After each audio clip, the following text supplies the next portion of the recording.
Missouri cops claim that Amy Nicole Perino punched a man, then hit him with a belt when he would not orally stimulate her. He was supposed to talk dirty to her? No, he was supposed to perform a sexual act on her. Here's how it all went down. She got undressed and chased the man around the home before pushing him to the ground and sitting atop him. First question, could he hear the stereo? That's when she began to beat him up. He told the cops that when she was on top of him, he was briefly unable to breathe. Does that answer your question? Yeah, he couldn't hear the stereo, could he? She was charged with sexual abuse and domestic assault. I'll let you decide if she's the type you want to date. Okay. If she's that's not a woman. Brad? Are you going to take the beating? Oh, or hell yes. It's like Danny Trejo had sex with Yoda and the baby was raised by a water buffalo. The 3, which is a threesome. Yes. But a full, I guess, foursome. And then fivesome. And then gangbang. You're in no man's land. Yeah. No, you're in a lot of men's land. A lot of men's. Brandon Morse, today at 1. MoJo 50. Hey, it's Brad Staggs with big news. MoJo 50 is coming to you and to your town. It's all part of our way of helping the veterans in this country. The MoJo 50/50 tour is 50 states in 50 days. And we're traveling across the country in a bus. I don't know what could go wrong. If you go to MoJo5050tour.com, you can find all the details, including to tentative stops and how you can be a sponsor. MoJo 50/50 tour, MoJo5050tour.com. Adjust your mojo now. Thank you.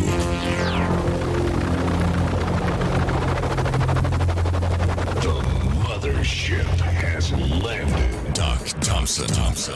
Brad Staggs. The mighty MoJo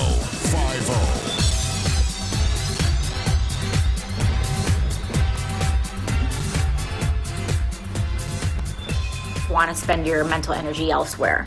What does not get talked about is having kind of a lounge uniform of sorts so that you have something that you wear when you are working and you have a set thing that you wear when you are not working. Wait. You need a lounge uniform. Okay. You need a... Are you still just lounging around in what you wear to work? Well, do you ever go home and lounge in what you wore to work? I don't know if you're going to like the answer to this because I like to take off my clothes and. So you have a lounge uniform. I may have a lounge. Your lounge uniform is nudity. Is that right? I try to put on something just in case somebody knocks at the door. Because you were starting to sound really old there. If you don't have a lounge uniform, what are you, a Neanderthal? I've been called worse. So you got all these people that are going to work, and obviously this is according to Alexandria Ocasio-Cortez, that you need a lounge uniform just like a work uniform. Damn it, does that mean I'm following her rules? It just means apparently you're young. Yeah, welcome to the new world order. You're there. You're good. Yes. You're good to go. Yes, I'm in. What's that guy's name? We're back in the studio. I just couldn't remember. It's the same guy that was in Vegas, Ron. What, in Vegas? No. Yes, the same guy. He dressed a little nicer. Right next to you, bro. Do you have a lounge uniform at home? Yes. So when you get home, you're never going to lounge in what you're wearing now. That's correct. So as soon as you hit the door, back clothes. You just, as soon as you hit the door, you put on your uniform. Is that right? Yes, my uniform. Wow. Apparently I'm doing it wrong. I didn't know I had a... You can't lounge around in clothes you got all work smeg all over them. Well, listen to a little more here. Work smeg. So people talk about having a work uniform. You have certain... So people talk about that. Well, I didn't know people were talking about it. I don't do that. Nobody ever talks about their work uniform, unless you're a UPS driver. Okay, yeah. I mean, she's talking about, yeah, I guess that's true. You know, you have that work uniform, but no, it's, here, nobody wants to go home and lounge around in the pants you've been wearing all day. So people talk about it. No, okay, nobody talks about it. So people talk about having a work uniform. By the way, this is a little video she posted of herself, just, her talking to the camera. Right. Just pontificating about life, musings, observations, intellectual quips from Alexandria Ocasio-Cortez. Here we go. So people talk about having a work uniform. You have certain outfits that you can go to, put on, so that you don't have to spend a lot of time thinking about it. Like Einstein. Yeah. I've heard Einstein, I don't know if it's true, but the rumor was he had the same pants, 5 different, 6, whatever, 10 I heard different the same type thing pants. about Edison. Yeah. Yeah, they would every piece of clothing was exactly like. She didn't waste any energy thinking, "Do I want to wear that shirt, this shirt?" Right. So, okay, maybe that's true. It could be that Einstein and Edison were just slobs. They didn't there's that possibility, They didn't practice proper hygiene, and they're like, no, I have 12 of these shirts. I've been known to wear the same. No, you haven't. You have 5 of them. I've got 5 shirts and 5 pairs of those shorts. The real reason they were genius isn't that they had 5 or 6, is that they knew to have a quick lie ready. Right. That they were quick on their feet. Well, yeah. So they're like, oh, didn't you wear that yet, Tom? Tom. No. You had, no? No, I've got 5 pairs of these shorts. You have 5. Why in the world would you have 5 of those? Why? Well, I don't like to have to think about what I'm putting on. And there's the true genius, Yes, right? see? Okay. It just Al, what are you doing? I saw you wear that tie yesterday. No. I've got 3 of them. I don't 3 think of you them. sound like that. You have to have an accent, I think. Do I have to? I can sound like this. I don't think he was. I got 3 ties I don't think just he was like a this. gay Irishman. He Thank you for your gay shot at that. I don't know. Maybe he was. He identified that way. I don't was know. a gay Irishman now. Hi, how are ya? You're looking hot. My name is Albert Einstein. What? Must be your feet. Al, I saw you wear that tie yesterday. It's the same tie. You had it on 3 days in a row. No, I got 3 of them. You have 3 of I them. got 3 of them. Do all 3 of them have the same soup stain? That's not a stain. It's art. So people talk about having a work uniform. You have certain outfits that you can go to. This is a sitting congresswoman, and this is her big go-to for the people. Mm-hmm. This is Welcome to the new age. right. This is her big. You have an opportunity to reach people. Yes. And this is what you're going to talk about, a work uniform. Okay, I'm sorry. I keep interrupting here. Sorry. Alexandria Ocasio-Cortez. Here we go. On so that you don't have to spend a lot of time thinking about it if you want to spend your mental energy elsewhere. What does not get talked about is having kind of a lounge uniform. She does not want to spend her mental energy on outfits. Is that a tweet? Yeah, she posted it on social media. It's probably Instagram, but I don't know for sure. Yeah. How do you know how many retweets or I do likes? not. Because I'm guessing it was in the quintuple digits. Yeah, probably. Yeah. Mm-hmm. So she doesn't want to worry about such things. No. Well, you don't want to have to worry about it. That's the whole idea of going home. Man, I can't believe this. I'm going to side with her on this. I'm not saying she's wrong. I'm just saying I'm saying it seems odd that this is what, a sitting member of the United States Congress would comment on. It seems That's what makes her relatable. it seems less important than some other things is all I'm saying. Does it seem less important to you? Having kind of a lounge uniform of sorts so that you have something that you wear when you are working and you have a set thing that you wear when you are not working.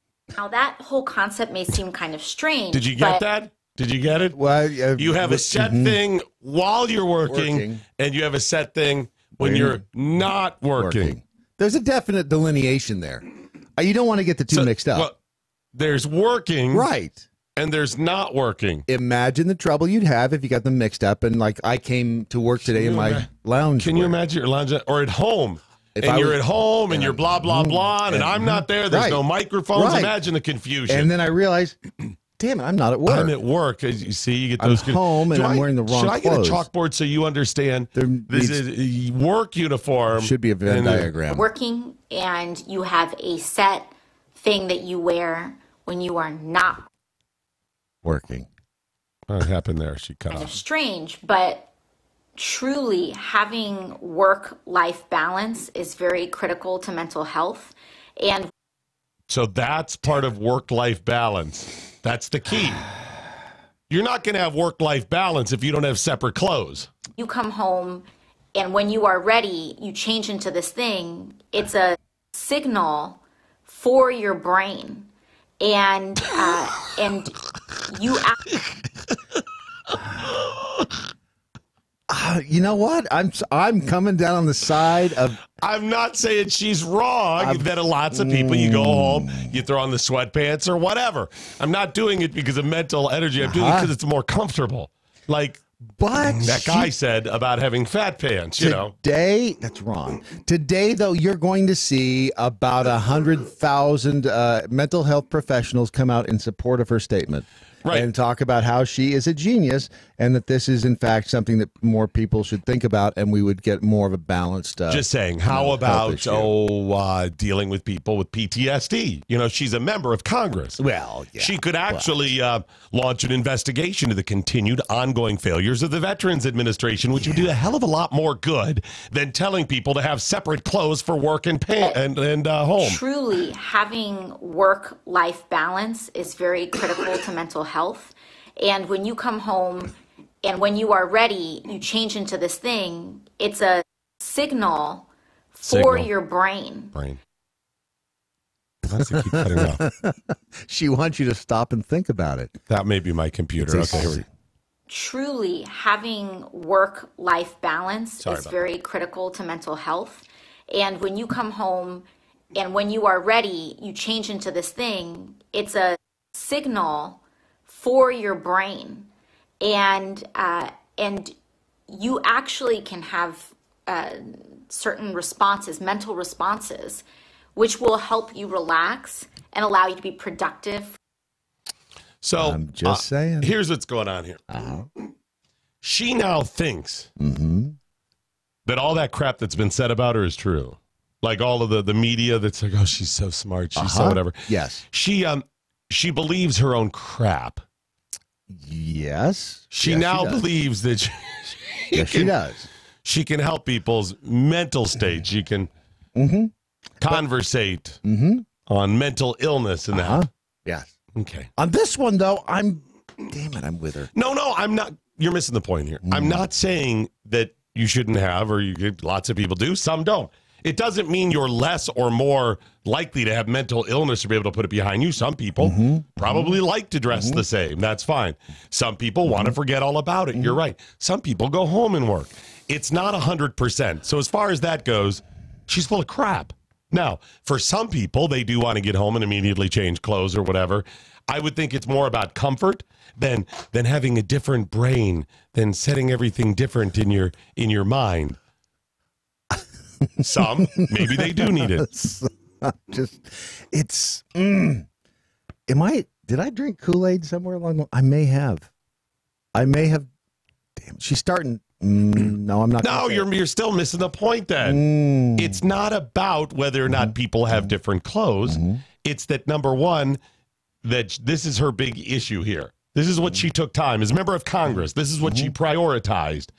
And number two, she likely is doing this. It looks like she's at home. Right. So what's she wearing? What's she wearing? You can't see. It's a close-up of her face. Could she be naked?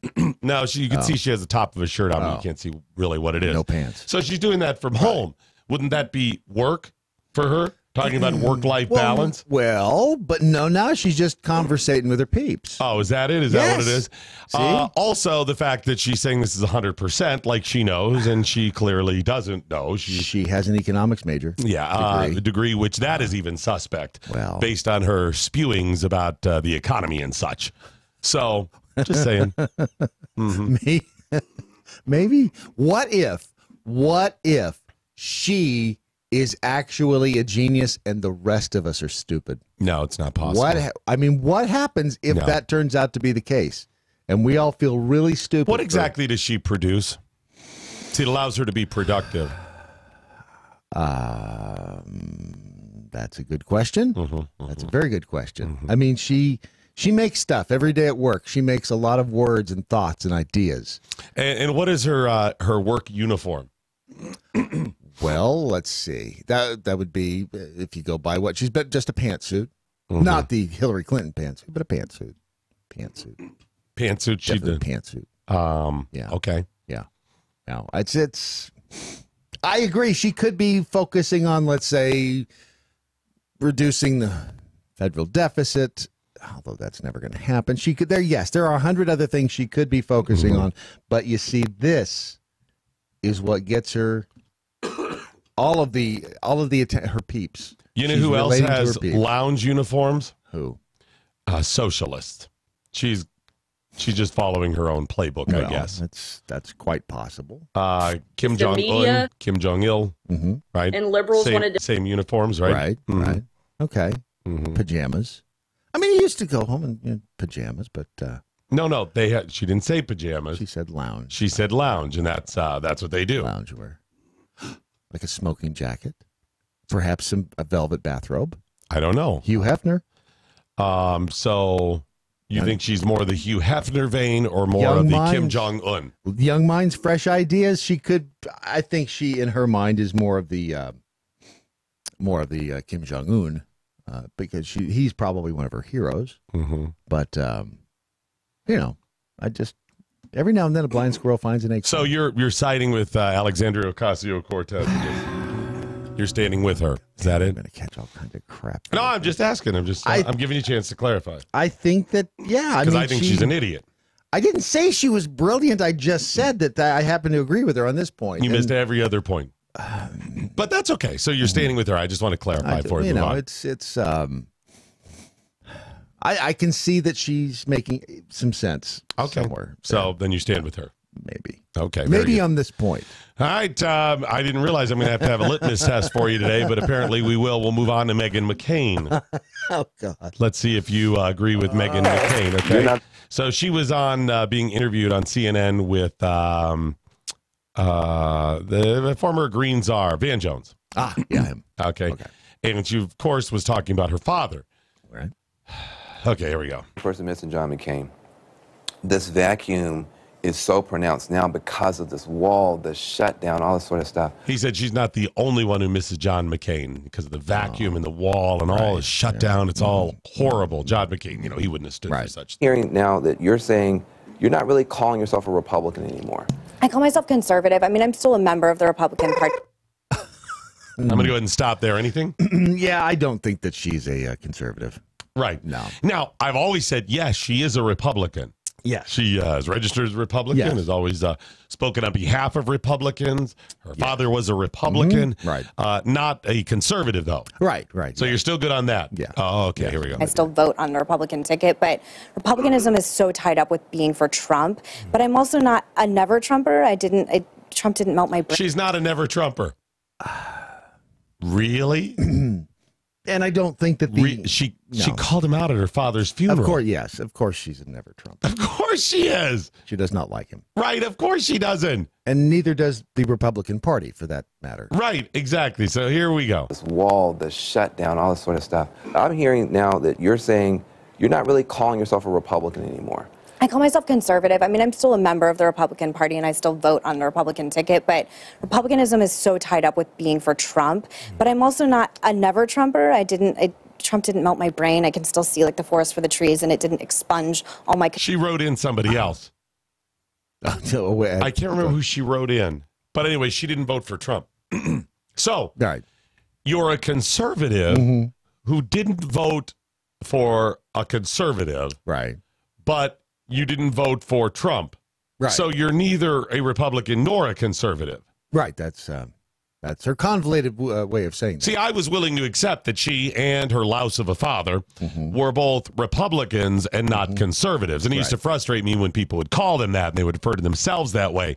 But she's also now not a Republican. The principles out of me. I'm just trying, I think, like our friend S.E. Cupp, women like us are just trying to navigate this. So she cites S.E. Cupp as another conservative who's struggling with this. I just want to help him out there a little bit. The reason you're struggling is you're not actually conservative. Right.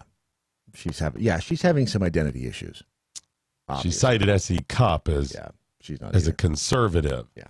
No, because SE's bulls out of me. I'm just trying, I think, like our friend S.E. Cupp, women like us are just trying to navigate this right now because I understand Trump supporters. I understand why they voted for him. I also understand why people think that he's tearing this country apart and the end times are coming. Right. Which wow, that was a leap, isn't it?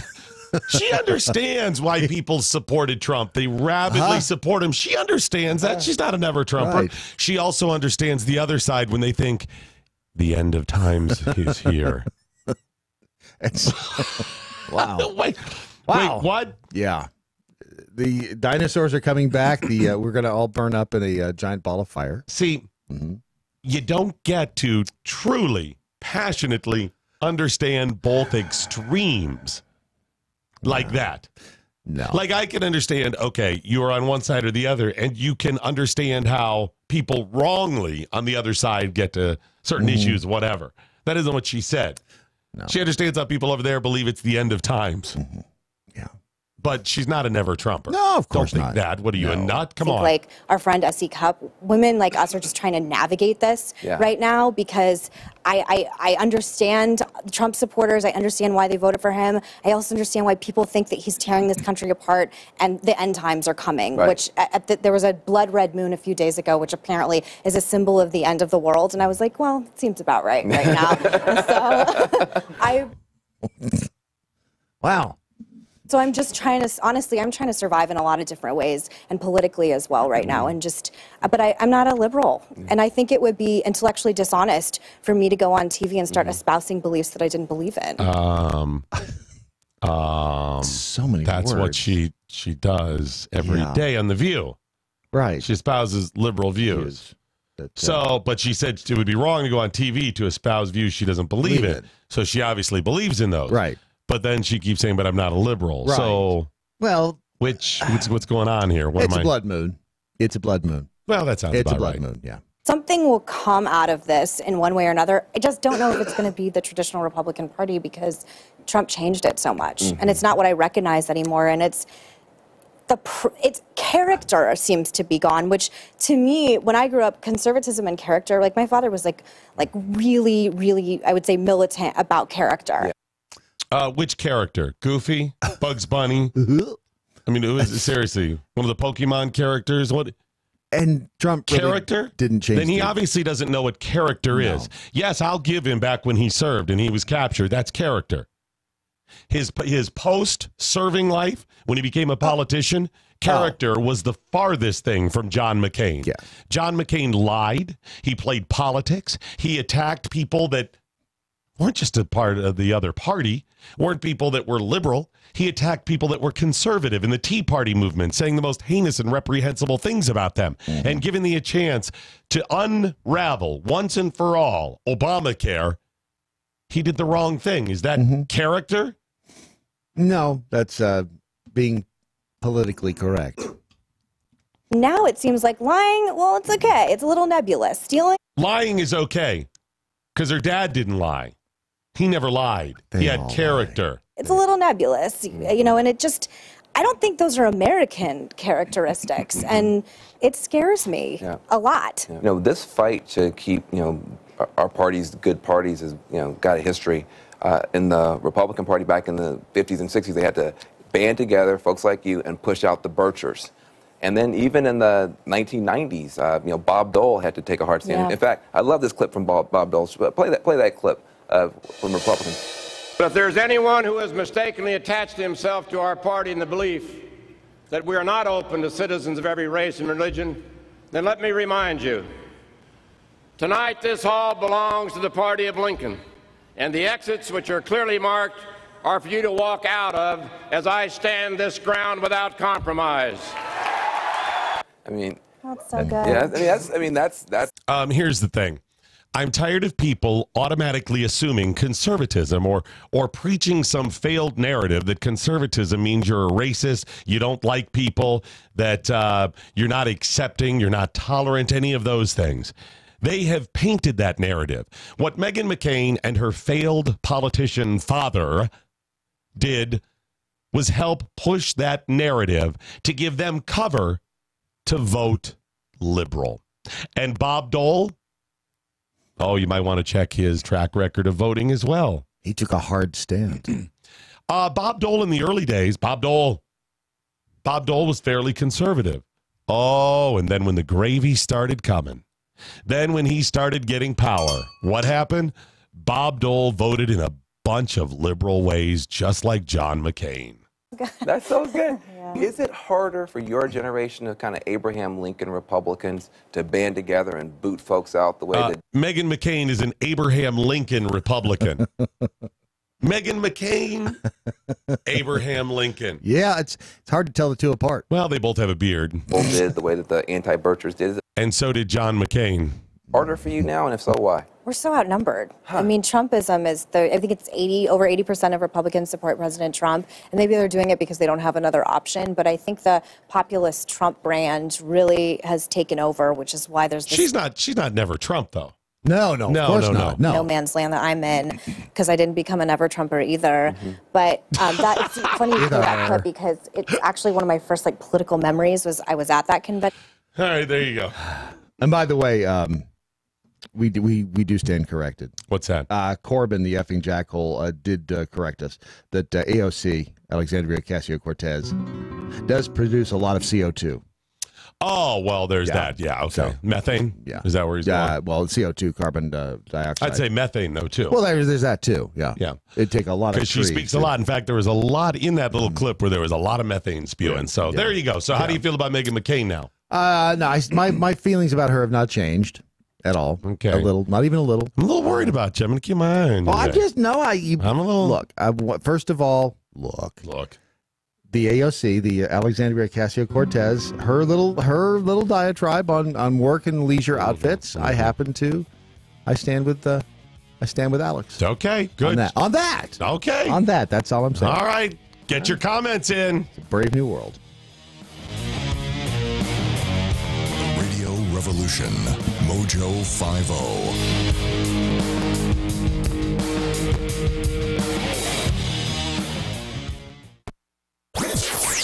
I'm Mike Opelka from PureOpelka.com, and here's your 2-minute drill.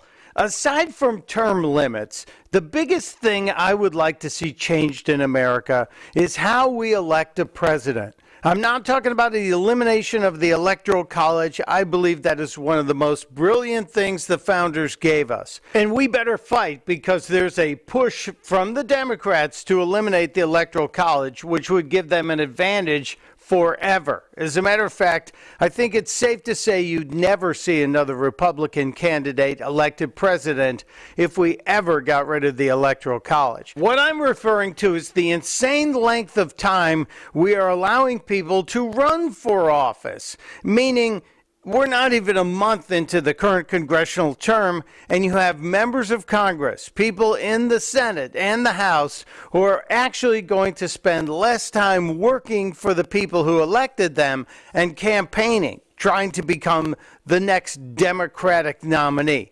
Kamala Harris will have a town hall on CNN from Iowa, not the state that elected her. Elizabeth Warren has already spent several days in Iowa. Bernie Sanders is expected to be there, among a host of other possible presidential candidates who are being paid by taxpayers to do a job for the citizens who elected them. Here's my idea. We shorten the campaign season from 2 years down to 9 months. And any day you're not working for the people who are paying you, those days you get nothing. Think about it. Testudo, my friends. Testudo. Mike Opelka's 2-minute drill is powered by MoJoWildRice.com. Their wild rice is a superfood, gluten, sodium, fat, and cholesterol-free, yet high in fiber, protein, zinc, phosphorus, and trace minerals. But you're going to love it because it's delicious. MoJoWildRice.com. MoJoWildRice.com. The Daily Mojo. All right, get your comments in. No editing them along the way. All right, you asked for it. No, let me rephrase that. No editing out ones that are critical of you because you now are standing with Alexandria Ocasio-Cortez in her crazy socialist world. All right, well, in that case, whatchamacallit? Call the doctor. Real Brad Staggs is not well this morning. Neither is Doc Thompson. Angry Doc should have showed up by now. Real Ron Phillips, take their temperature. Who? Ron Phillips, the guy over there. Oh, the new guy. Yeah, no, not new. Not new. He's been here for I was getting a little heated there, but no.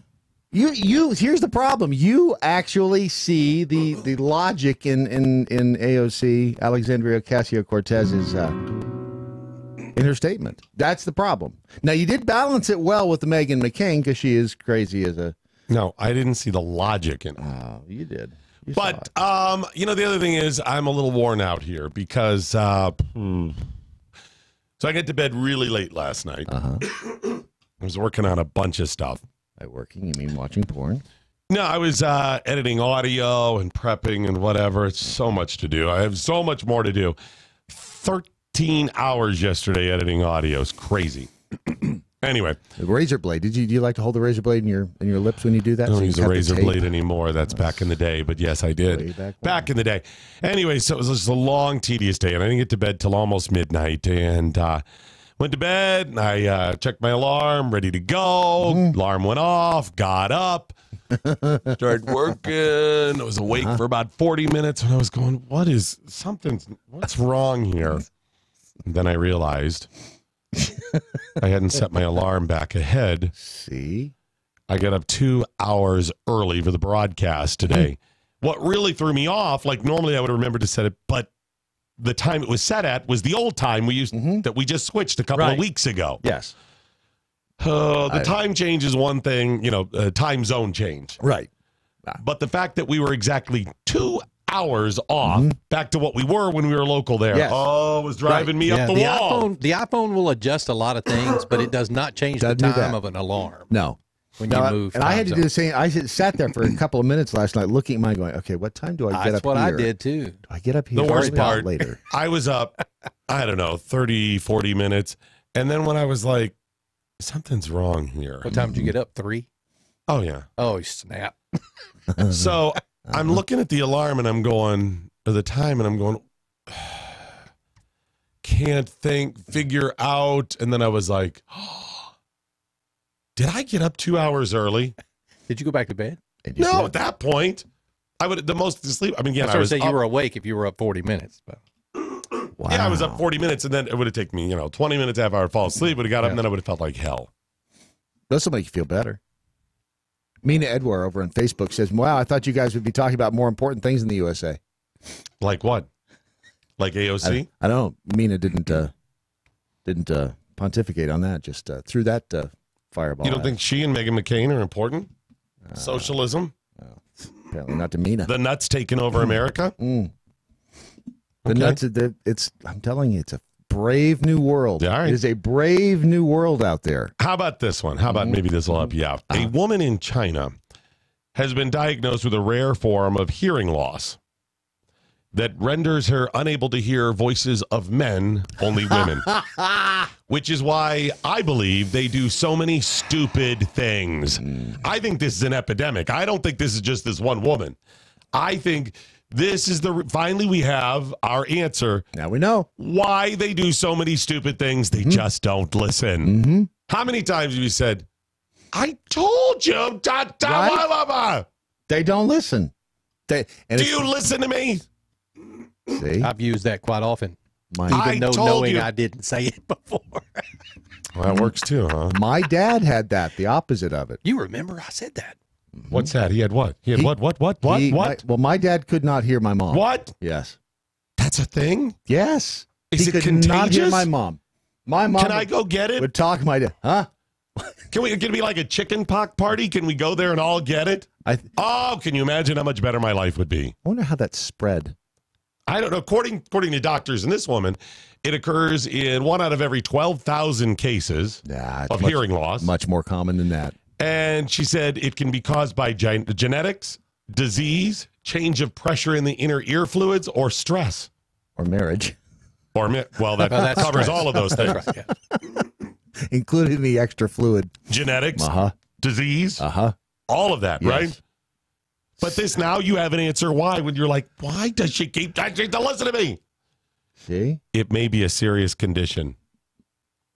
I don't hear my wife if I'm looking at my computer screen. I can't.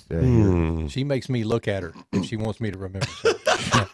Wow. The truth comes to Ron, you look at me. Does she take your face in her hands? You don't listen to me when I talk. And was I looking at the computer? You say, I'm sorry, what? Yes. Oh, that goes over so well, too. This woman in China, she woke up to find out she couldn't hear her boyfriend speaking. So she went to the hospital where she was able to hear every word the female doctor said, but couldn't hear the voice of her boyfriend or a male patient. Boy, she took that one to the extreme, didn't she? I swear I couldn't hear you. We should go to the hospital. If I'm him, I immediately check the bank account. Oh, absolutely. because this seems like cover to me. Yes, it does. Right?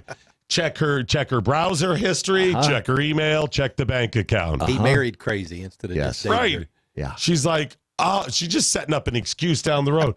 Oh, I didn't hear you when you said we shouldn't go into debt by 10 grand when I went out and bought it. I'm sorry. Yes. When you said not to bang the neighbor, I didn't hear you. I don't know. I'm just saying something. You remember the Black Mirror episode where people could mute people out? Oh, yeah. Stop talking about Black Mirror. I haven't seen it. Oh, man. That's a good one, too. Okay. They can actually stop from hearing if people are talking. You can't even see them. If you It just makes them a big old blur. If you a-holes keep this up, it's so great. I swear on my life, when I find out you are watching anything, I am going to start giving spoilers. I'm going to lead with all of them. I'm just going to read on them and then just go, Kurt Russell dies at the end. It's really a sled. I'm just going to bust them all out there. pretty safe there, Doc. You don't watch any of the things. You mean like The Punisher? You should see what happens in season 2, episode 4, where it kills that guy. No, you know what I'm going to do? I'm actually going to go and read up on The Punisher now and what happens in the later, because you haven't watched all of them. Yeah, I have. No, you haven't. Yes, I have. No, you have not. You didn't have time to watch them. Yes, I did. Where'd you leave off? I finished them. Did not. I did. I'm going to go and watch. I'll tell you. You want to know what the last scene was? I'm going to give you spoilers on everything. Him and 2 machine You've not guns. watched everything that's out there, and there's stuff coming maybe on The Punisher. I've watched more than you have. That's not the point. Have you seen Polar? Yes, I've actually seen Polar. He hasn't seen all of it. You haven't seen all of Polar. I swear. Go you guys ahead. keep talking about this crap. Do it. You want me to do it? Go ahead. Throw it out there, Doc. I'm not going to do it on the air, though, because I don't want to screw up the Have you listeners. seen Polar? I have. Oh, it's great. That's the one thing he's seen that I haven't seen all the way. The one thing. I don't care. That's not the point. I'm just going to start throwing them out there. Oh, no, Game of Thrones. Remember the one where Judith Light gets abducted by the aliens, that scene? They gang rape her in the ship. Do you remember that? And then Kurt Russell dies at the end, and the whole thing's a sled. Judith Light was never in a movie with Kurt Russell. She is now. No. Was his name Snake Plissken? That's the big wow at the end of Polar. Is that what That's what it is. Oh, my God. It was Judith Light the whole time. She was the villain the whole time. Son of she was the fat guy. It's like Mission Impossible. She peels off the face. And Kurt Russell was really the chick. Damn it. Then she kills him at the end. Son of a... See, I saw that coming, though. And by the way, coming. It's a sled. For those of you by the way, under 50. By the way, they're all really dead. Yeah. Soylent Green is people. Kevin Spacey is actually Kaiser Sose. Damn it. Just so you know. How about a movie within the past 20 years? You guys can't stop. You cannot stop yourself. From what? From giving spoilers. We didn't give any spoilers. That's not a spoiler. The Black Mirror where you can't hear the people? That's not a spoiler. It is a spoiler. That's not a spoiler. Did I know there was an episode where you can't hear people? No, that's just part of the story. Right. It's like, that's not the... You're not going to watch it and go, oh, crap. I can't. No, they can't see him or hear him. I guess I've seen this one. That's what I'm going to do. I want to go into it fresh, just like you guys got to. You will. You will have forgotten that we said that by the time you see it. I'm going to make sure every time you go to the movies now, I'm going to stand out and go, Judith Light killed him. Most people will just be asking, who's Judith Light? Yeah. She's like 107 now. She hasn't been in anything for 30 years. You take that back. She's an American treasure. How dare you talk about Judith Light like this? Wasn't she in Who's the Boss? Or what? Yes. That's Who's the what I Boss. thought. Yeah. And what else was she in? No idea. 70% of Lifetime movies. Oh, yeah, I don't watch those. The other 30% was the incomparable Meredith Baxter Burney. No one knows who she is either anymore. Sorry. She's a lesbian. Is she? What? Did David Baxter kick her to the other side? I don't know, but she came out a couple years ago. Wow. That's because I think David Baxter... It might have been that, or when she starred in My Breast. My Breast? My Breast. That's a thing? That's a thing. That was a movie she was in. My Breast? My Breast. I am looking that up right now. My left breast. That's my left foot. Sorry, I was close. I didn't... By the way, did you ever see My Left Foot? Did you see? No, did you ever see that? I don't know that I ever did see Here that. it comes. All Here right, comes the spoiler, because I'm going to do it. Give it to me. I'm serious. I'm going to give it to you. Have you ever seen it? No, I don't think I have. Are you ever going to see it? No. I'm going to throw it out there. All right, just do it. I'm serious. I'll do it. Give it to me. He was all right. Because it was his left foot. Stupid. See, it was his left foot. That's the point. That's a stupid dad joke is what that is. I wish I could have reverse slope hearing loss. Then I couldn't hear you. Look, do you want to be right or do you want to be happy? Thank you, whatchamacallit. Here's the good news. If you're having trouble with reverse slope hearing loss or just slope hearing loss, which I think is the other way. That's what it's called? Reverse slope is when you can't hear dude. So I'm assuming if you can't hear high frequencies, it's just slope. Maybe I'm wrong. And where are they?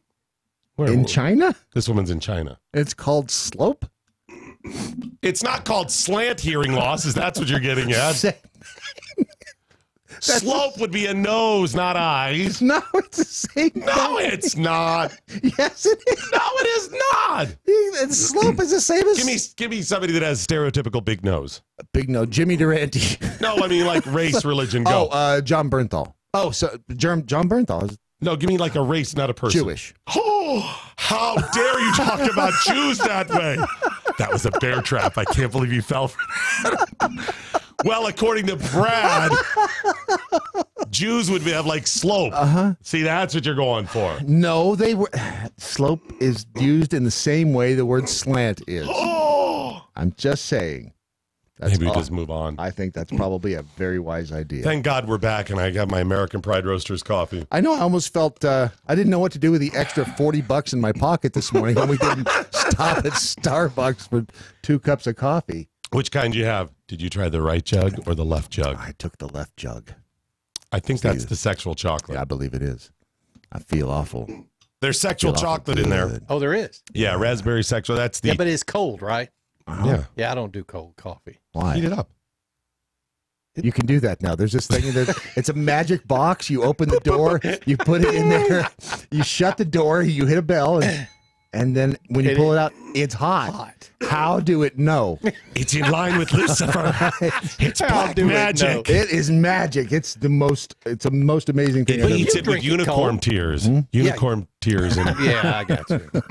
I do drink it cold. I prefer it cold. It's not as bitter then. It's not as acidy. Much like my ex-wife. I might try that. Yeah. Bitter and acidic.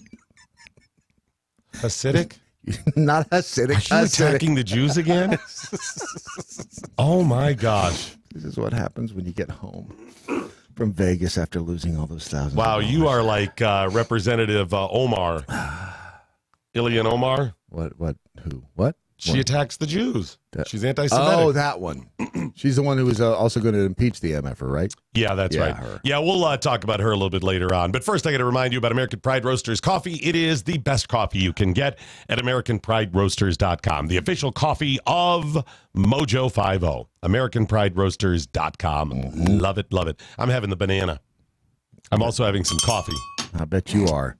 Oh, by the way, Doc, if you really want to get Brad and Ron back, watch Avengers Endgame on opening night and tell them all about it the next day. He's not going to do that. He never goes to an opening night. I am now. No. I'll suffer through all those people who clap at the end of movies on opening night. What the hell are you clapping for? I've never really understood that. You clap at a play to tell them, the people are there. Yeah. I'm with you on that. You mean, sounded Kurt Russell, who's at home going, they clapped at my movie. I'm feeling a great disturbance in the force. I'm getting a warm feeling in my heart. What? They just feel like they're showing their appreciation. It just seems a little No, they're not. They're morons. Listen, Most of them don't even watch their own movies. No, I'm saying if you clap at the end of a movie in a movie theater, you're an idiot. It's goofy, yes. Goofy. Oh, my God, so good. The usher's like, yes, we pulled it off. Another satisfied crowd. It's just a way of sharing camaraderie with your fellow moviegoers. That's what it is. It gives you a sense of belonging. That's a great point. And I've got another way you can do that. What's that? Shut your friggin' pie hole. Quit kicking the back of my seat. Put a muzzle on your kid. Right. Stay the hell down in front. All of those things you could show camaraderie at the movies. Yes, all of those things. Yeah. How about that? Stay off. Don't have a conversation in the middle of the movie on your phone. Holy crud. The fact that we have to tell people that is... Hey, do you sit through the credits to watch the end scenes on some movies? Yeah, if it's the superhero ones. My wife went to a movie this last weekend called Glass. You know which one I'm talking about? That looks bad. That was number one, 2. I mean, it's a sequel, rather. It's a sequel to three different movies. But she said she got ready to get up, and everybody was sitting in the theater. Nobody got up. After There was no scene, was there? She looked, and there's no end scene. She's like, Google, folks, Google. Sometimes I just watch the credits, though. Sometimes it's fascinating to watch the credits. He wants to know who the key grip is. I do. You don't even know what a key grip is. It's a guy that's gripping something. Gripping the key. What's the best boy? Depends on the movie. That's always kind of depends on the movie. Kind of something you got to figure out when you're working on the set. Right. Just ask Kevin Spacey. He'll tell you. Hey, I have a quick question. What was the highlight of the trip for you guys? I know what mine was. Mufflers on guns. Mufflers. Suppressors. Oh, son of a biscuit eater.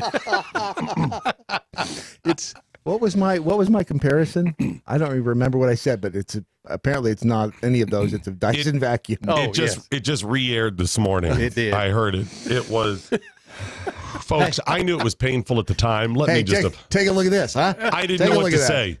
Take a look. Take a look at that. I knew it was painful at the time. I didn't realize how painful to listen back to it. Oh my gosh. Guys, I have to say, you guys are professionals. Just listening back to it, you can't hear the disgust in your faces. I wasn't so much disgusted as I just didn't understand, and I was trying to understand. I was lost. It was way over my head. It's first of all, he was talking over everybody's head, and I understand that. He's an engineer, and He's it's our job. He's smarter than us. Right, absolutely. And it's our 100. Our job to try to have that play to various demographics, people that don't know as much, like us. Right. But he was so far over our heads. And then number two, I'm going to mumble sport teams over. And number three, he had a Louisiana accent. He's coon-ass. How dare you? He's coon-ass. I liked him. No, that's what they are. He has coon-ass. That's not an insult. It's what he is. You know, he came back to the table twice after y'all got done to show you that cylinder was empty. Okay, so here's the thing. So he shows us all this stuff, and Brad and I are trying to figure it out, and we're asking questions to try to understand. But he would say things like, that's only a 145. Right? And I'm like, is that good or bad? Should it be higher or lower than that? I mean, I'm sure it's an impressive number if you're smart. But I was like, wow, only 145? You mean out of 3,000 it's supposed most of them are only 10, dude. Oh, yeah, you're right. That's way more than 10. I was waiting for you to throw out the 146. So he's doing this, and we're kind of getting through it. And I also know that there are going to be some people that are listening that truly know what he's talking about. So I was like, okay, we got it out. We gave him some exposure. We're doing our job. Uh-huh. And I was like, okay, we'll put it out there, or tweet about it, and whatever. And he was like, one more thing. 12 minutes later. And you know, there was nobody behind him waiting to get in that chair. No. So there was nothing we could do. And then, so then, folks, as he's standing up, and you probably heard the audio where he goes, look at that. And he shows us an empty cylinder that was not one of the ones he was showing us. I don't know if he was showing us because it was really big, small. What he said was, left you speechless, didn't it? And he did. Yes. Because I looked at it and listening, I thought it was only like, lost the words, were you? Right. He was like, look at that. 1001, 1002. And I was like, okay, great. No. Listening back, it was like a 15-second pause. I'm like, maybe Brad's got something. Somebody jump in here. I had no idea. It was really shiny inside the thing. Maybe it was clean. When Brad would jump in, the guy would just shut him down. I know. I'm Brad's trying to help him. So it's kind of like a reverse osmosis process. No. Well, it's like a Dyson. Like, think of Dyson instead. I don't even know how that works. But okay. Yeah, I don't know how that works. You mean it's overpriced? I don't know. I was trying to help. He didn't. And normally, if somebody would say something like, okay, it's whatever it was you cited, right? You'd say, no, it's kind of the reverse of that. Or it's similar like that, but here's how it differs. Right, no. Or whatever. He was just like, no, it's more like a Dyson. I have no idea. Look, it was intriguing. Don't get me wrong, but It he was was. so far over my head Right. with that information. He's like, no, it's more like a cornballer. I think he said he was a quantum physicist or something. I don't remember what it was. He was something. He was a whole lot smarter than I've ever been. Thank God that was at the end of the week, because if that had been at the beginning, I wouldn't have had the go on without me, save yourselves. It's really difficult if you didn't hear Friday's show. That trip was, go back and listen to it. If you haven't it listened to played the all podcast, weekend. I'm sure they heard it. yeah, listen to the podcast if you haven't heard it, because it is a gem. It is a. Now, the bonus shows were fantastic. That's the afternoon show. And we had some other really smart people on there. Oh, yes, we did. Who was the Marissa? Marissa with she designs her She's own. in California. She designs weaponry as well. Unbelievably And smart she also was very she had smart. she had the chambered stuff that had Yes. the big bullets. Yeah. The large. And she also threw out a bunch of numbers, and that they were like, okay, trying to figure this out. But we ended up working with her and working through it to try to understand. And she was, but man, he just kept going. Yeah. There's some people that are more comfortable working with inanimate objects and numbers than they are with people. I'm very close to being that person. But well, a lot of what over. people would bring up took visual. I mean, it was Yes, it visual. did. And so Brad would do everything he could to explain. Here's what we're looking Cylindrical. at. It's about 8 inches. Who was it? Was it him? It's got baffles in it. When and, you're like, it's about 5 inches long, he goes, it's more like 6.5. Was that it? No, Brad said 6 inches long. So the guy held up his hand. He says, from fingertip to fingertip is 9 inches. So this is like 5 inches. Okay. So, and then Brad said, we'll have a makeup bell session later. Yes. Oh, yes. There were plenty of bell-worthy moments in that, and if you watch the video on Facebook Live, there was some bell-worthy video of that too, because that he did like himself some silencer. Yeah, yes, he did. I'm sorry, muffler. Excuse me, the Dyson. He liked himself some Dyson, and he repeatedly, I'll just leave it right there. Anyways, it ended up being a pretty good trip. Got a lot of good information. Hopefully you enjoyed it, and hopefully it'll be good for all of us in the future. I'm trying to think, do we miss anything else? We have a couple things we have to talk about the weekend. Okay. There were a couple of incidents we need to discuss. Yes. Yeah. Trying to think if we discuss the, we'll do it at the bottom of next hour. Okay. Because after headlines. It's going to take some time. Yeah, both of them. There was an incident at the dispensary, and there was an incident at TSA. I cannot wait to talk about those. The TSA and dispensary incidents were not related at all. They were not related at all. No, but the dispensary one is just. There were several incidents at TSA. Yes, there were. We'll get to that. Three that I can think of. They are the gift that keeps on giving. Would you please remind people about Otron Teal? Which is at Love My Tummy. You know, a lot of people think that bloating and abdominal discomfort are normal and you should just live with them. Who thinks that? Exactly. Right. Those are the people that haven't obviously heard about lovemytummy.com. Not to be confused with Love Your Tummy or Love His Tummy, or at that one club downtown Vegas, Love Her Tummy a Lot. No, this is Love My Tummy. If you have problems, there's no polite way. Look, if you're dealing with IBS, it's a pain, and you know where it's a pain. Go to lovemytummy.com. Find out more about Otron Teal. It's a supplement you can take that might just help you out. It's based on clinical research. It's based on, well, they did a lot of testing too. But the fact of the matter is, if you're dealing with bloat or abdominal discomfort, and it may just be from working with Ron Phillips. If it's not, go to Love My Tummy. Ron Phillips. Oh. The guy right over there. That is. Yeah. You can learn more about it. You can find out why it might be good for you. If you know somebody who's dealing with IBS. IBS is one of those things that more people than you know probably have it. Well, it's a very broad term, and it kind of branches over into some other things. You may be diagnosed with IBS. It may be something else. You may have something else they're diagnosing with IBS. Bottom line, Otron Teal deals with a lot of digestive problems. Yes. It's not just the IBS, but that'll help. We use that as kind of a generic diagnosis. Yeah. It's going to help you with gut health. It's going to help you be healthier across the board, regardless of how your gut feels, how your stomach and intestine feels. I mean, if you have IBS or something similar, you kind of know it. And people who have it don't generally talk about it because it's not something you just generally talk about. And yeah, even if you want to get sympathy, you don't lead with that. No, you don't. I'm having poop problems. Yes, exactly. But it's a very uncomfortable situation, and I know people who have it, and it's. I mean, a lot of people will be like, I have the gout, or right, I have whatever, and you can. So, that's horrible. Whatever. That's the disease of kings, at least. Gout. Yes. See, IBS. I'm guessing a lot of people say it's something else. Yes, it's not the disease of kings. I mean, if you have IBS and people know you're in discomfort, right? What's the matter? What's going on? What do you say? Oh, I'm uncomfortable. Yeah, the closest you'll get is go, my stomach isn't doing real I got well. Stomach issues, right? And it's uncomfortable. No, it's lower digestive. Yeah, much lower. Gut health is the health of the future. This is the new science, the new thing that doctors are just realizing how important your digestional tract is. It's not just getting all of those nutrients. It's making sure that the bacteria that lives in your gut is what it's supposed to be. The right type, the right amount. Lead to depression?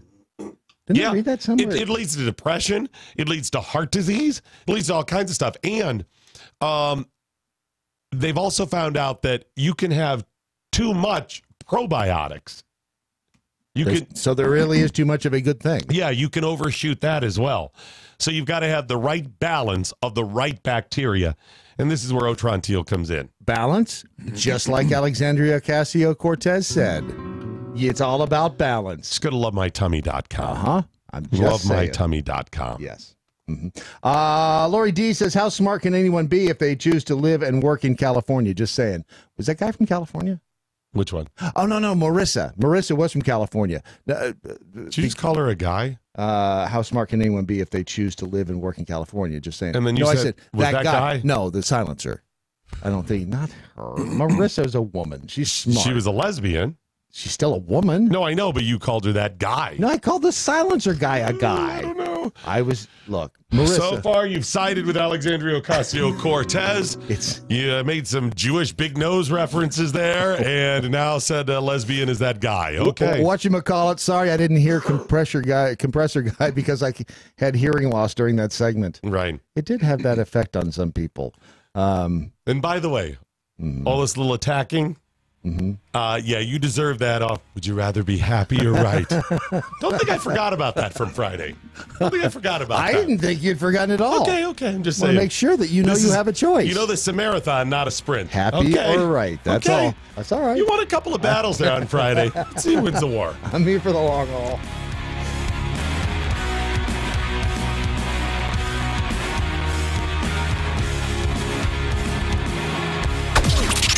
This is the seditious, rabble-rousing, liberty-loving, home of fun, entertaining, and compelling talk. MoJo 50. News this hour from townhall.com. I'm Rich Thomason.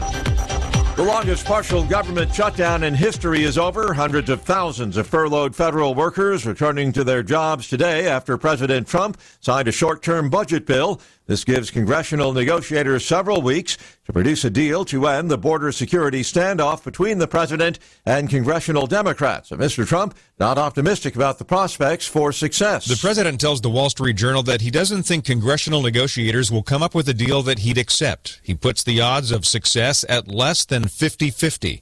On Friday, the president agreed to reopen the government for 3 weeks to give time for lawmakers to negotiate a border wall agreement. He's pledging to build a wall anyway and threatens to use his executive powers to declare a national emergency if necessary. Greg Clugston, Washington. Business economists still bullish on the U.S. economy in 2019, but their optimism has faded just a bit. That's the conclusion of a new survey by the National Association of Business Economics. Spokesman Frank Notak. 2/3 of the business economists expect economic growth to exceed 2% during 2019. So that's still pretty good. So the odds of a recession still seem pretty remote. However, the views on economic growth are a little bit weaker than they were last quarter. A dam collapse in Brazil has killed at least 58 people, several hundred others still missing. A German firm that inspected the dam just 4 months ago says it's working with Brazilian officials investigating the deadly disaster. Cuba's president says a tornado has battered eastern Havana, left 3 people dead, injured 174 others. One eyewitness says one part of the city looks like a scene from a horror movie. Wall Street this morning, Dow futures down 166 points. S&P futures off 13 points. More on these stories at townhall.com. It looks like you're losing. I am. Are you losing weight? I am losing. I've lost about 10 pounds. How are you doing it? Funny name, but I've done it with Riduzone, RIDUzone.com, and the stuff works. It's, you get into all that, the molecule this and the found in that. All I can tell you is it makes you feel full, and it keeps your mind off of wanting to overeat. And also boosts your metabolism, Yes, so you're it does. burning more. Yeah, Try it today. It's going to work for you like it's worked for Brad and countless other people. Riduzone.com, RIDUzone.com. This is David Barton with another moment from America's history. In Exodus 18:21, the Bible not only instructs that we're to choose our own leaders at the local and county and state and federal levels, but it also sets forth the standards for those leaders. For generations, Americans voted with a full awareness of this passage. Notice, for example, how Founding Father Noah Webster relied on it. He instructed students, when you become entitled to exercise the right of voting for public officers, let it be impressed on your mind that God commands you to choose for rulers just men who will rule in the fear of God. If our government fails to secure public prosperity and happiness, it must be because the citizens neglect this scripture and elect bad men to make and administer the laws. In the upcoming elections, make sure not only that you vote, but that you vote for leaders who will rule in the fear of God. For more information on God's hand in American history, contact Wall Builders at 1-800-8REBUILD. Having an extra supply of food on hand is just smart. Some people call it prepping. I call it smart. You never know what's going to happen in this world. Go to mypatriotsupply.com. You'll find out a lot of good reasons to have that food and some great prices. mypatriotsupply.com. While we run train on the progressive agenda, does she know she speaks straight? Didn't they get mad at Brett Kavanaugh over the whole run train thing? They got mad at him for liking beer. Brandon Morse, today at 1. MoJo 50.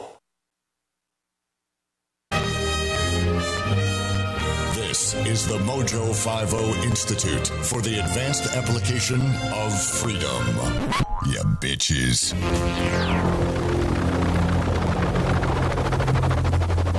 The mothership has landed. I have something for you. For me? Yes, I got you something over the weekend. For me? I'd like you to accept this novelty jar of jam as a token of my appreciation today. That is so kind of you. It's Concord grape. How did you know? Well, I know you like to conquer. So Oh, that is so. And it's. I'd also like you to accept this novelty size Heinz tomato ketchup bottle as a token of my appreciation. What did I do to deserve this? I It's mean, just you being you. I feel so special. I'd also like you to accept this miniature bottle, novelty size of Tabasco sauce on my behalf. These are cool. This is my lucky day. Hey, you can put the Tabasco up on the bar. Oh, shelf it's going over up there. on the bar. Oh, there's no doubt. Yeah, we have a Yeah, we brand can new use bar. that. If you. How about the snake bite, Ron? So wait a minute. I Right? was just about Oh, to go say ahead. that. What do you got? No, that's what I was about to say. What do you got? So Doc It's gives not a me this. snake bite. He's like, hey, I want you to try something. I'm like, okay. He walked in the hotel room and I said, drink this. Shh, shh, shh, don't ask. Just There drink. wasn't very much in the bottom. But man, what was that, Doc? It was like tequila? It was a good night, wasn't it? It was a good night. From what you can Tequila and remember. Ron Tabasco. woke up on the roof of the Wynn. Naked. Tequila and Tabasco. It's a prairie fire, not a snake bite. Oh, no, that was a snake. It's a prairie fire. It may be called a prairie fire, but I call it a snake bite because it sounds better. That's wrong. Who the hell wants a prairie fire? Give me a prairie fire. When you could say, give me a snake bite. A snake bite is something completely different. I know that, but I'm renaming it. You can't rename it. It's If a you- Doc Y'all must Thompson have been running snake short bite. on tequila because I got like 3 droppers of tequila and a dropper full of Tabasco, just enough to taste it. No, with a snake bite, you have to put lager and cider. That's what you have to I'm do. sorry. That's what you do to make a snake bite. You put lager and cider. No, I just didn't want to overwhelm it. I don't know the exact proportions because it was the first time I made it, so we just threw it in there. It's just a dash.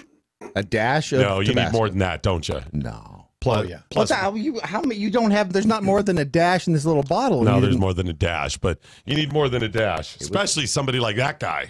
Ron. Right, because he puts that shit on everything, right? We've scoured news platforms and agencies That's the around the commercial. globe for today's most profound news headlines. Presenting them now, here's Brad Staggs. Hey, Jackholes, first part of your headlines made possible by CharityMagnets.com. Don't let your refrigerator run around naked. See, that's the commercial. They put that on everything. Right. That's what the old lady says. Yes, she does. That was a commercial from 1982 for those of you interested in history. It's not that old. It's pretty old. Cover your refrigerator with Charity Magnets. Help make the world a better place. A Washington baker has apologized for a Build That Wall cookie. Yes. In Seattle, Washington State Bakery is apologizing for a politically charged Valentine's Day cookie that generated apparently an uproar on social media, because that is the world in which we live now. Ken Bellingham. What? Yeah. He made a cookie. He got phone calls from people everywhere saying that they were upset about the Build That Wall in frosting letters on a cookie. Of course, the refers to the wall Donald Trump was going to build, but apparently now doesn't give a crap about. It was also one of several decorated cookies, such as... Who cares? Oh, no. Oh, no. Contraire, monsieur. No, I'm saying, some people are going to hate the wall. Guy can't make a cookie without you melting down. It's a cookie. Eat the cookie. It's 29. Did you just say eat the cookie? Eat the cookie. Eat the cookie. Let me help you out. If there's a cookie involved, assuming it's not a horrible cookie, and by that I mean assuming it's actually a cookie. Right. Because you can't have horrible cookies. No. If there's a cookie, you can write whatever you want on it. Just eat it. And I'm going to eat it. Yeah. I'm not even going to bitch about it. Can I have this cookie? The one that says my mom's a whore? I'll eat that cookie. In fact, I'm telling you, write whatever you want as long as I get a cookie. You can put anything on there. I'd eat that cookie. You can attack my faith. You can attack America. Right. You can have anything on the cookie that I would find offensive, and I'm still going to be thankful because I got a cookie. I'm going to eat that cookie. I'm going to eat that cookie. Is it a snickerdoodle? What kind of cookie was it? Might be. Is it a snickerdoodle? I love some snickerdoodles. Do you like snickerdoodle? I love snickerdoodles. As a matter of fact, that's probably my favorite cookie now. Love to eat me a snickerdoodle. See? Yeah. See, here's the thing, that people get whiny and bitchy and moany about everything now. I thought maybe it was even like a cookie in the shape of a wall or something. Mm-hmm. Well, Anna Carrera, which sounds like a... where have I heard that name before? Anna Carrera. She posted the photo of the cookie on Facebook, saying that as a person with a Mexican heritage, it felt personal to her. Well, then you feel like an effing moron, okay? It feels personal to you. It feels personal. How you feel doesn't mean it's real. It's you. And if you feel like it was personal, then don't eat the cookie and turn off Facebook, moron. And you know what? These people, they wander around. Yeah, you got me going with the cookie. It's a cookie. They wander around wanting to feel bad. Yes. Because here it is. If you don't want to click, look, you turned it off. Yes. That's all you have to do. And why did she have to tell everybody she feels bad? So that she'd feel important. Oh, my gosh. I just really want to shoot snot rockets on people like that. Somebody even taped a sign to the front door of the shop asking for a boycott. So I say, if you're in the area, for heaven's sakes, go by Edmund's Bakery in wherever it is in Washington, Seattle, apparently, and buy a cookie. Buy several cookies. Support this guy, for crying out. Son of a gun. And what happened if somebody had gone to him and said, can you make me a cookie that says build a wall, and he didn't want to? Right. Oh. Would they boycott then? Oh. Did the baker bake it because he wanted to? Did they ask about it, or did somebody ask him to bake it? Do you have to bake a build a wall cookie? I'll bet you don't. Welcome to 2019. And now another episode of Digging Up Dad. Hey, Dad. Yeah. Bakers are now in trouble if they don't build gay wedding cakes. Gay wedding cakes? Bakers are at the center of debate always. What they put on their friggin' cakes is a big political issue. And by the way, they're getting all butthurt about gay wedding cakes now. Geez. See what I'm... but just bury me. This has been another edition of Digging Up Dad. This will make you feel better. The latest trend in 2019. What? Glitter balls. I'm sorry, those records are sealed. What's his name? Ron. Guy behind the glass. It's Ron. Ron. Yeah. Have you ever had glitter balls?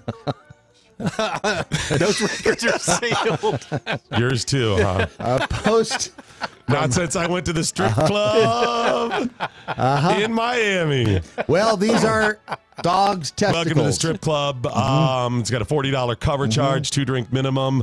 The glitter balls are extra. Now on the stage, glitter balls. Now on the stage is Bambi. For $20, she'll give you glitter balls. These are actually dogs' testicles that people are having dipped in glitter. Why? And now another edition of Digging Up Dad. Dad? Yeah. People are paying money to have their dogs' testicles glittered. Put me back in the ground. Put me back in the ground now. Bury me. Here's a... This has been another edition of Digging It's a thing. Are they live dogs? There is a picture right there of dog. Yes, they're live. You're going to... Why would you put glitter on a dead dog's balls? You know, Sarah. I didn't know if they were saving them. You know, Sarah, sure your Maltese is award-winning and you spend $45,000 on getting him. Yeah. But mine has glittered testicles. Yes, it does. And I only spent $7,000 on getting them glitterified. You have to keep reapplying that, right? I would think so. The dog enjoys it. It's glitter day. Isn't it glitter day? I'll be in the car. Come on, it's glitter day. Let's go to the vet. This may be. Let's open up a glitter testicle store. Let's do it. You know what? It would probably be successful. Son of a bitch, I'll bet you it'll be successful. We can beat ourselves silly, putting out really good content of a conservative and libertarian slant, doing the world a little bit of good, and we will probably end up broke, living down near the MoJo 50 River. That's not that bad. I have glitter balls hanging off the back of my truck right now. I don't think they're glitter balls, are they? But some nutcase is going to put up a ball store where they come on in. Yep. How are your testicles? No, we'll put them on. It's high quality glitter. Yeah, it's biodegradable. Don't worry, it's not going to hurt the environment. You know they're very concerned about that. Oh, absolutely. Yeah, you burn a little bit, but it's not going to hurt you. Can you help us out with a glitter ball store name? Glitter Ball Emporium. What's just glitter balls? I just call it glitter balls with a Z. Yeah. Not with an S. Oh, yeah, because that makes it even more faggy. Yeah, boys. By the way, when I say faggy, I don't mean homotype sexual. I mean stupid. I mean faggy. Yeah. There's a difference. Yes, there's a big difference. There's plenty of homotype sexuals that are not faggy. Right. And there are plenty of straight people that are faggy. Yes, there are. A lot of them. It's kind of the Louis C.K. definition of saying something is gay. Yes. I agree. I can't share what that bit is, but I agree. You know what I'm saying? Yes, I do. It's government shutdown. Wait a moment. What? Are they doing that to humans now? They should if they're not. If we just open the store that says glitter balls, we can take dogs, we can take humans, we can take... Wait a minute, I just thought of something. Yep, go for it. I know where you're going. Yep, now, I don't know if you know where I'm going with this, because if they're transgender... That's... What do they... A transgender woman doesn't have... Do they staple them on? How do they get those? How do you get the addictomy without the addibalstomy? Here, you're right. Transgender people, do they have testicles? Right. Maybe they have nudicles. What? Ron is... What? Nudicles. Maybe they have Ron, nudicles. You're absolutely right. I didn't think about that. I had not thought about it until this They're very probably nudicles. Do you tape them? Nudicles? What aren't you getting about nudicles? I know what nudicles are. What are nudicles? They're fake balls. For dogs. Right. So why wouldn't you just give people fake balls? Because you'd look like you had dog balls. As opposed to what? We're dipping them in glitter. For Pete's sake. I don't know. Listen, the line between dog and human testicles has clearly been blurred here. You ever been to the fair and looked at the sheep? Have you ever seen one? You know why they call them glitter balls? Have you ever seen them? The sheep. You ever seen a sheep from behind?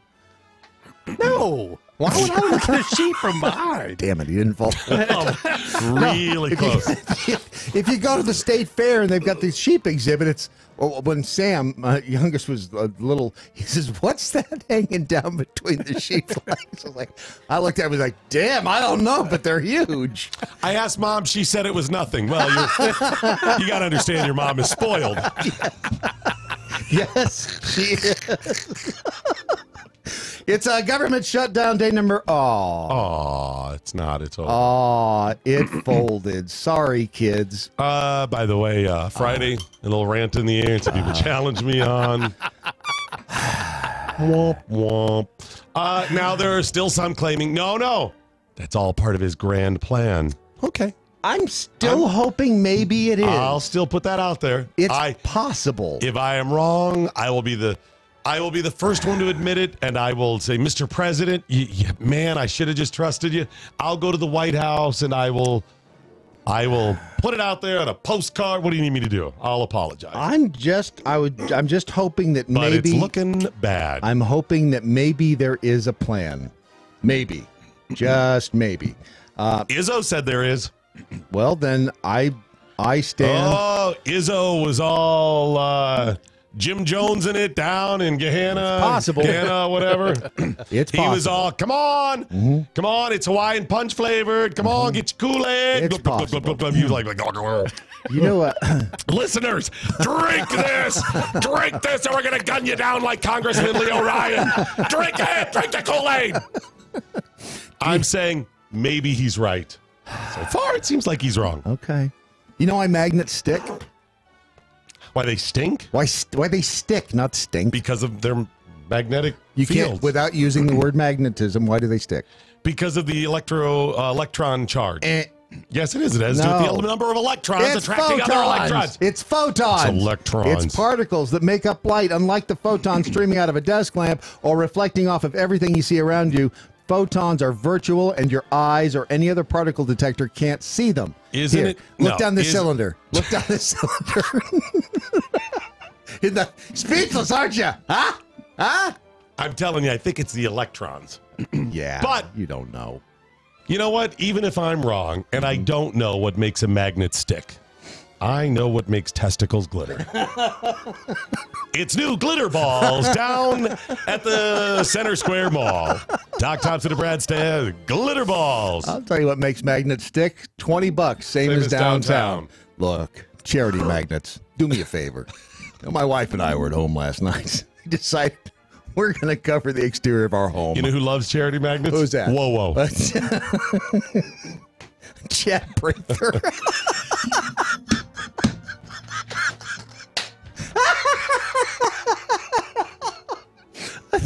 I think Matt gave Chad Prather a promissory magnet. Have we ever explained that? I don't know. I think that Matt has too great of a fondness for Chad Prather. I've worked with Chad. I like Chad a lot. He's a good guy and he's talented. Great kisser. Yeah. So my love for Chad stops at Chad's a good guy. He's always treated me well. He's talented. Mm-hmm. Matt says, oh my gosh, let's go get our balls glittered.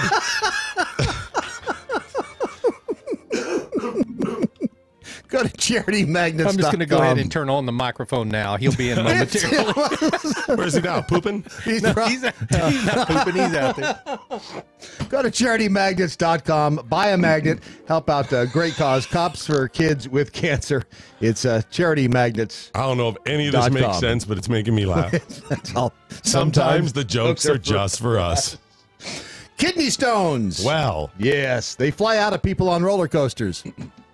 Really? Yes, this discovered by a surgeon. Seems too good to be true, but a urologist in Michigan confirmed that a ride on one of the on a roller coaster, sometimes all it takes to pass a painful kidney stone. I had no idea how painful kidney stones were. I've never had one, so I don't know.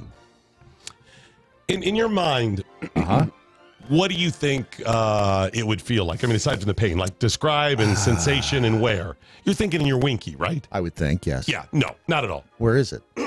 Everywhere else. Now, maybe for some people, it gets to the point where it also hurts down there. But usually, from my experience and what I've read, by the time it gets into the final stage, that's not an issue. It feels like somebody is stabbing all over your midsection. Really? And it also flu-like symptoms on top of it. Okay. And it hurts if you sit down or lie down. Okay. Which is what you want to do when you're sick. Right. You're in pain. Yes. So it's more comfortable to walk. Except eventually you have to stop walking because you're tired. Well, it also hurts when you walk. Oh, well, that sucks. it just hurts less when you suck. Well, apparently. It is horrible. If you take a ride on a roller coaster, they took this urologist named Wartinger, Mark, and a buddy named Mark Mitchell. They took a kidney that they made in a backpack, and they went to Disney World, and they rode Big Thunder Mountain more than 200 times. They told the manager of the park, here's what we want to do. And this guy had just apparently had a kidney stone. So this is a theory of his. It was a theory. They got on Big Thunder Mountain Railroad, rode it 200 times, and their conclusion was that, in fact, riding on a ride such as a roller coaster. The guy lied. He just wanted to ride Big Thunder Damn Mountain. it, and he's like, I'm done. I've been on it 200. I got to get home. Well, it may be. But they rode it that, and they said that actually How did it helped. pass? I don't know Did how he it pee on the roller coaster? No, it was in a backpack. It was a fake kidney. Oh, I thought you meant he took somebody on that had it. They tested it. Oh, well, that's just stupid. I'm going to. This is actually an older story, but I thought, with something like this. What was the doctor's name? It was his buddy's name was Mark Mitchell. The first guy's name is Wartinger. There's somebody. My buddy, Dr. Wartinger. My buddy Mitch, I told you, looked just like Penn. People say his urologist doctor's name was Zip and Stream. I remember he comes in, he goes, I had to go to the urologist. Their names are Zip and Stream. There was a dentist. There is a dentist here in town, in the Dallas-Fort Worth area, and his name, Titansore. Kid you not. Yeah, that seems like a bad... I might be considering changing my name. Was I going to be a dentist? But so I can recommend a dentist for you. His name is... Apparently this guy in town's really good. But okay. Moving along, some other happy news. A man accused of exposing an isolated indigenous tribe in the Amazon may be charged with genocide. Exposing them? Yes. American Christian missionary Steve Campbell went into land occupied by the Haimarama tribe last month. They are one of just a handful of tribes in Brazil that has had no contact with the outside world, and they could be killed by something as simple as the common cold. He is now being investigated by the country's Indigenous Affairs Department, FUNAI.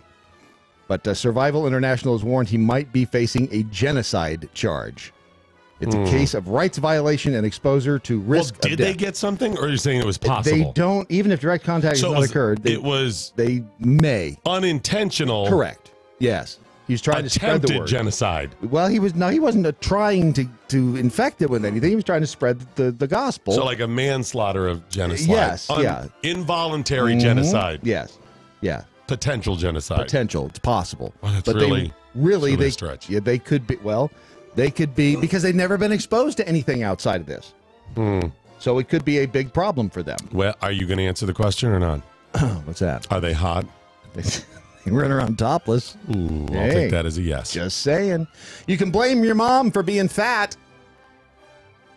Yes, you can. Really? Look at it this way. If the mother smokes cigarettes, that can lead to a pregnant mom. Didn't. No, if she smokes cigarettes, the risk of low birth weight while she's pregnant. Alcohol can damage a baby's brain while she's pregnant. Never drank. Unhealthy foods. No, a growing body of science suggests that sugary and fatty foods consumed even before you're born do exactly that. Pennington's study on rodents reports that overweight females have higher levels of glucose and free fatty acids floating around in the womb. So some people can blame them. I can't. Yes. No.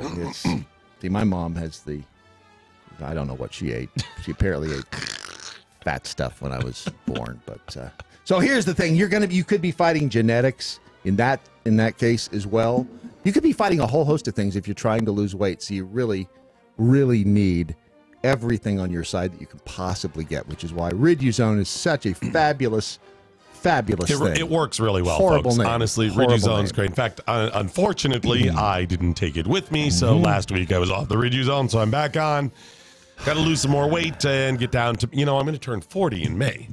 Yeah, you're not going to be 40. And I've decided. No, you are not a 40s era shape person. by the time I get to 40s. Not the 1940s. No, you're not a 40s. I'm going to be 40 years of age. You're missing a few digits. What do you mean? You're slightly older than that. So you're saying I'm more? Wouldn't that still be accurate? You though? are more I will be vintage. 40 years of age. You are vintage. Let's say you've actually lived 30 years. Okay. Couldn't you say you're 18? You are at least 18. If you're middle-aged? No, I'm saying you're at least 18. Yes, you are at least 18. Okay, so if you were a car, you'd be an antique. Stand Let's put by, it I'm this way. 40. I'll be 40. You could stand by it, but you'd have to take a couple of steps to move in the right direction. That's up to you. Wow, 40 years, a long time to live. Wow. Yeah. It certainly is. And those, you'd know about that. You'd know about some other numbers, too. So I barely remember the early 90s. Barely. I bet you do. Yeah. It's the Riduzone. That's what... Anyways, that's what helps you. Try the Riduzone at riduzone.com. Bottom line, it works. You're trying to lose weight, riduzone.com. It's going to help you in two ways. It's going to give you that fuller feeling and also boost your metabolism so you can lose weight with Riduzone. Makes you a better dancer, too. It's Monday, January 28th. Almost the end of January. Doesn't time fly? It has for Elijah Wood, who's only 37. Joey Fatone Jr. is 41. Remember Joey Fatone? Nope. Of course you do. Alan Alda is 82 years old. He's I don't know who still that is. kicking, yeah. And What was he in? Shut up. What was... You know what Alan Alda was in? I kind of recognize the name. I don't know what he's in. Alan Alda. You know what he was in. What was he in? He was in MASH. He was in what? MASH.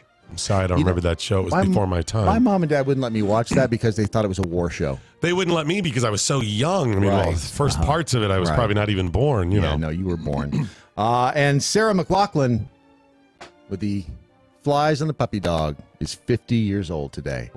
It was on this day in 1986 that this happened. Just if I say anything more than that, you'll get it. Space Shuttle Challenger. Oh, shut up, Challenger. you cheated. It's the big news from 86. It's not the only big news. You cheated. Listen, I remember being home from preschool that day. Yeah, and right. I was on the air when it happened. We You're were watching. old. I wasn't nearly Well, that we old. had the carrier pigeon flew in. The carrier pterodactyl flew in with the little note strapped to its talon, telling us the space shuttle Challenger had blown up. And in '85, on this day, a year prior to that, artists from around the world gathered to record. Farm Aid. We are the world. No, that was a Christmas thing. They couldn't have done it in January. Children. That was a Christmas thing. It's at 85 this day. Those are your headlines.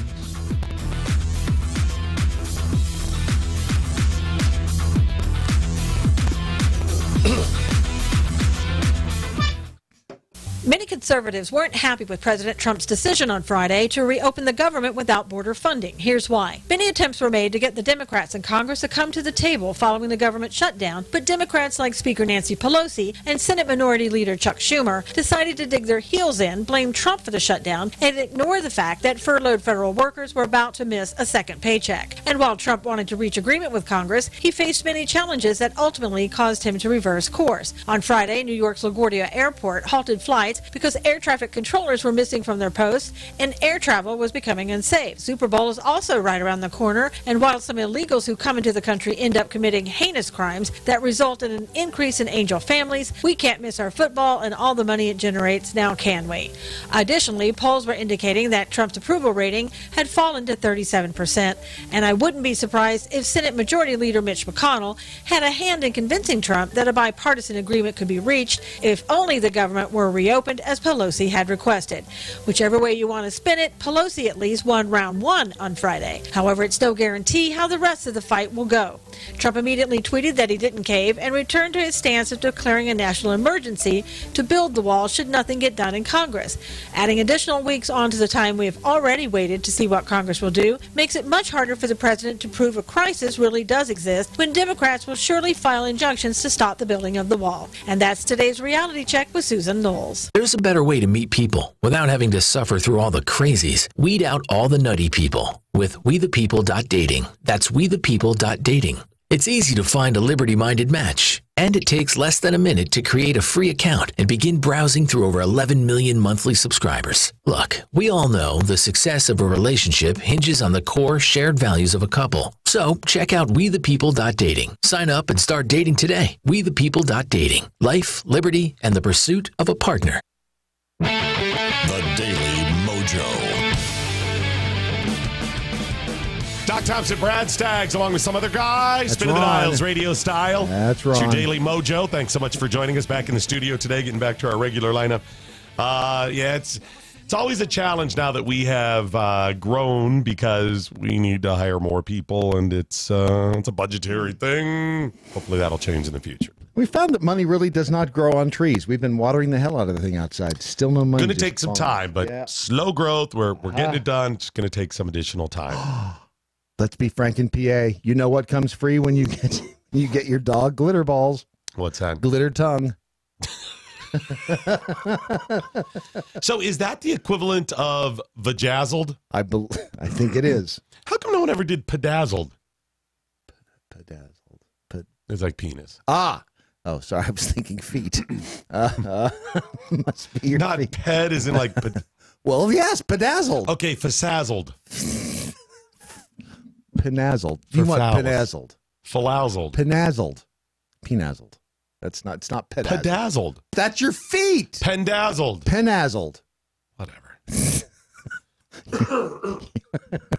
No, well, you know what they do there is they do the stud. They do the piercing and the splitting and the... Ugh. All right, as promised, we'll talk about an incident. Which one? Planet 13. Oh, yeah. Brad and I, along with, I think everybody in our team, went to Planet 13 in Las Vegas. Yep. When we were there last week. Planet 13 is one of the dispensaries. The legal, recreational, and medical, but legal, recreational as well, medical marijuana dispensaries. Because that's what Vegas needed was legalized pot. All right, guys, it's not getting it done here anymore. Yeah. Whores, drinking, and gambling. It's not getting it done. No. I'm looking for ideas, anything. What would be a good fit? Hey, we could legalize weed. Make it happen. Actually, I support the legalization of not just weed, but all drugs. Yep. I'm not a user. I don't have a problem with people who do, as long as you're making the choice for you and not effing with somebody else. Right. It's the same thing as me wanting to have a gun and others not wanting me to. My choice. Same thing as you being a homotype sexual, heterotype sexual, two-spirit, or one of the other 179 genders or sexual orientations. Right. I don't care as long as you're not screwing with somebody else. But the reason I support the legalization of such things, and I even take it to heroin, should be legal. If we structured society properly, these things should be legal because you can make the choice for yourself. Imagine you are, if there was a way to make sure you were not a drag on society. And you say, you know what? I've had the worst life. I've had the most horrific things happen to me. And in spite of all those things that happened when I was a kid, whatever those things are, rape, saw daddy kill mommy. I mean, just the most horrific things. I still served my country and then came home with PTSD, traumatic brain injury. And you're going, you know what? I just want to sit at home and get high on heroin. Who am I to judge? Yep. I mean, I would hope you didn't have to, and I'll struggle to help you. But if you ultimately want to make the choice, who the hell am I to say? If you want the help. I mean, otherwise, it's up to you. People do all kinds. And I would say the same thing about suicide. I hope you don't. I'll help you as much as I can. But can you think of a more personal decision in your life? No. Nope. That's we between talk about you and your God. Right. We talk about, well, shouldn't that person have a right to choose? And shouldn't that person have a right? It's not a lifestyle. Okay, fine. Shouldn't you have a choice of whether or not to kill yourself or drop acid or whatever else? Sell your kidney? Right, exactly. Absolutely. Yep. These should be your choice. Now, I understand all of the societal problems that can come with it. This is not going to be a discussion about all of those. I have some plans that would likely help out a lot of those.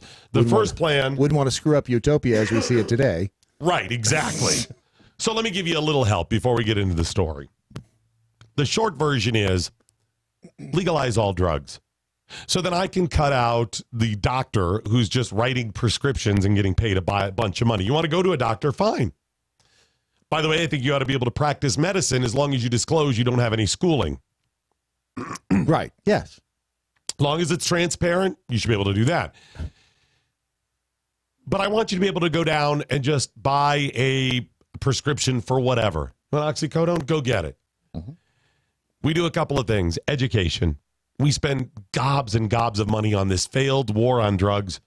Put the smallest fraction of that towards education and then hold people accountable. Hey, you're getting this heroin. You F things up while you're on this heroin or other, just like when you're not, you're going to the big house. Yeah, just like on alcohol. Same thing. Right. There's a legal standard for when you are or aren't inebriated. Absolutely. And there you go. So those are just some of the ways. And then finally, as a society, we have to be prepared after trying to help some people unsuccessfully via education, via getting them off the street and giving them food and shelter, and they still go out and do it. At some point, we have to be willing to just step over their slow dying body on the street. Mm-hmm. Now, having said all that, even though I don't imbibe, I mean, I'll have a couple of drinks here and there, and that's pretty much it. I fully support these, and certainly for medical purposes. Absolutely. Why even if you don't want recreational, why would you not support medical? Because they taught as children that it's bad and from the devil. Right, exactly.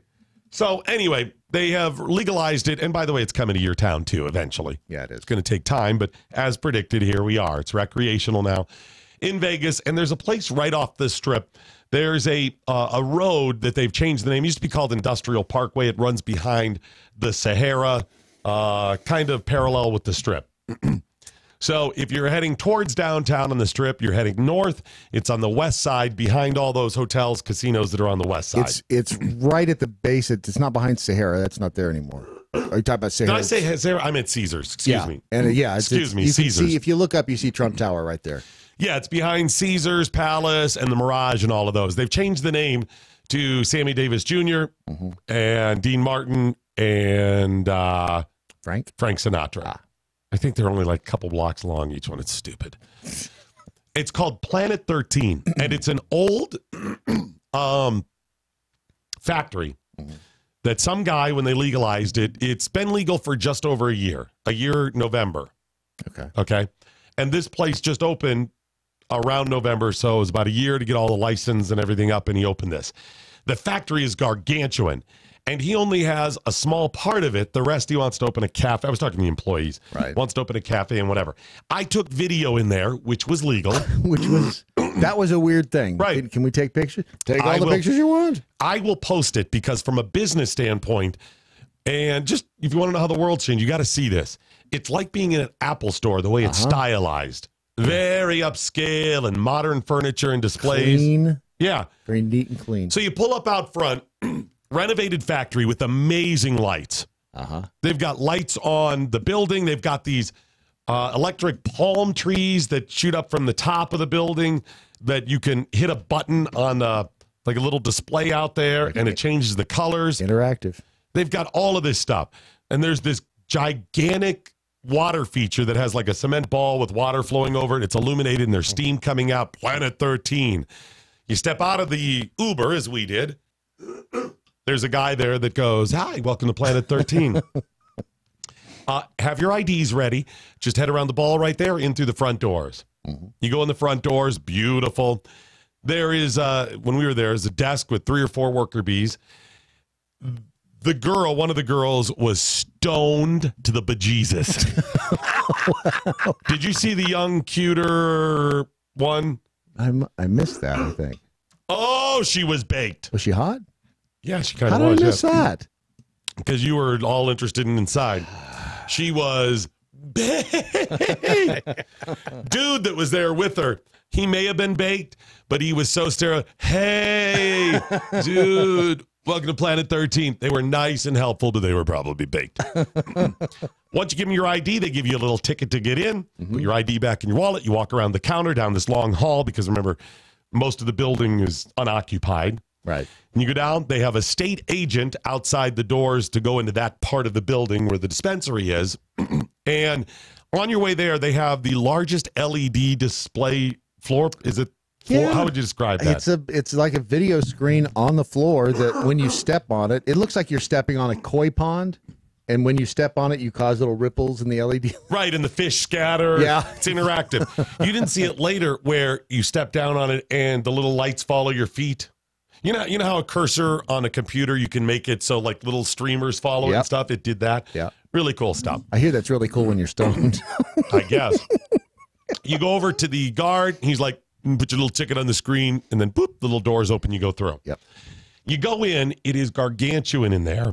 It's beautiful, though. Beautiful. Yeah, absolutely. And counters, and they have display cabinets. It's the difference between going to, like, nothing against them, Walmart, and everything's on the rack. Right.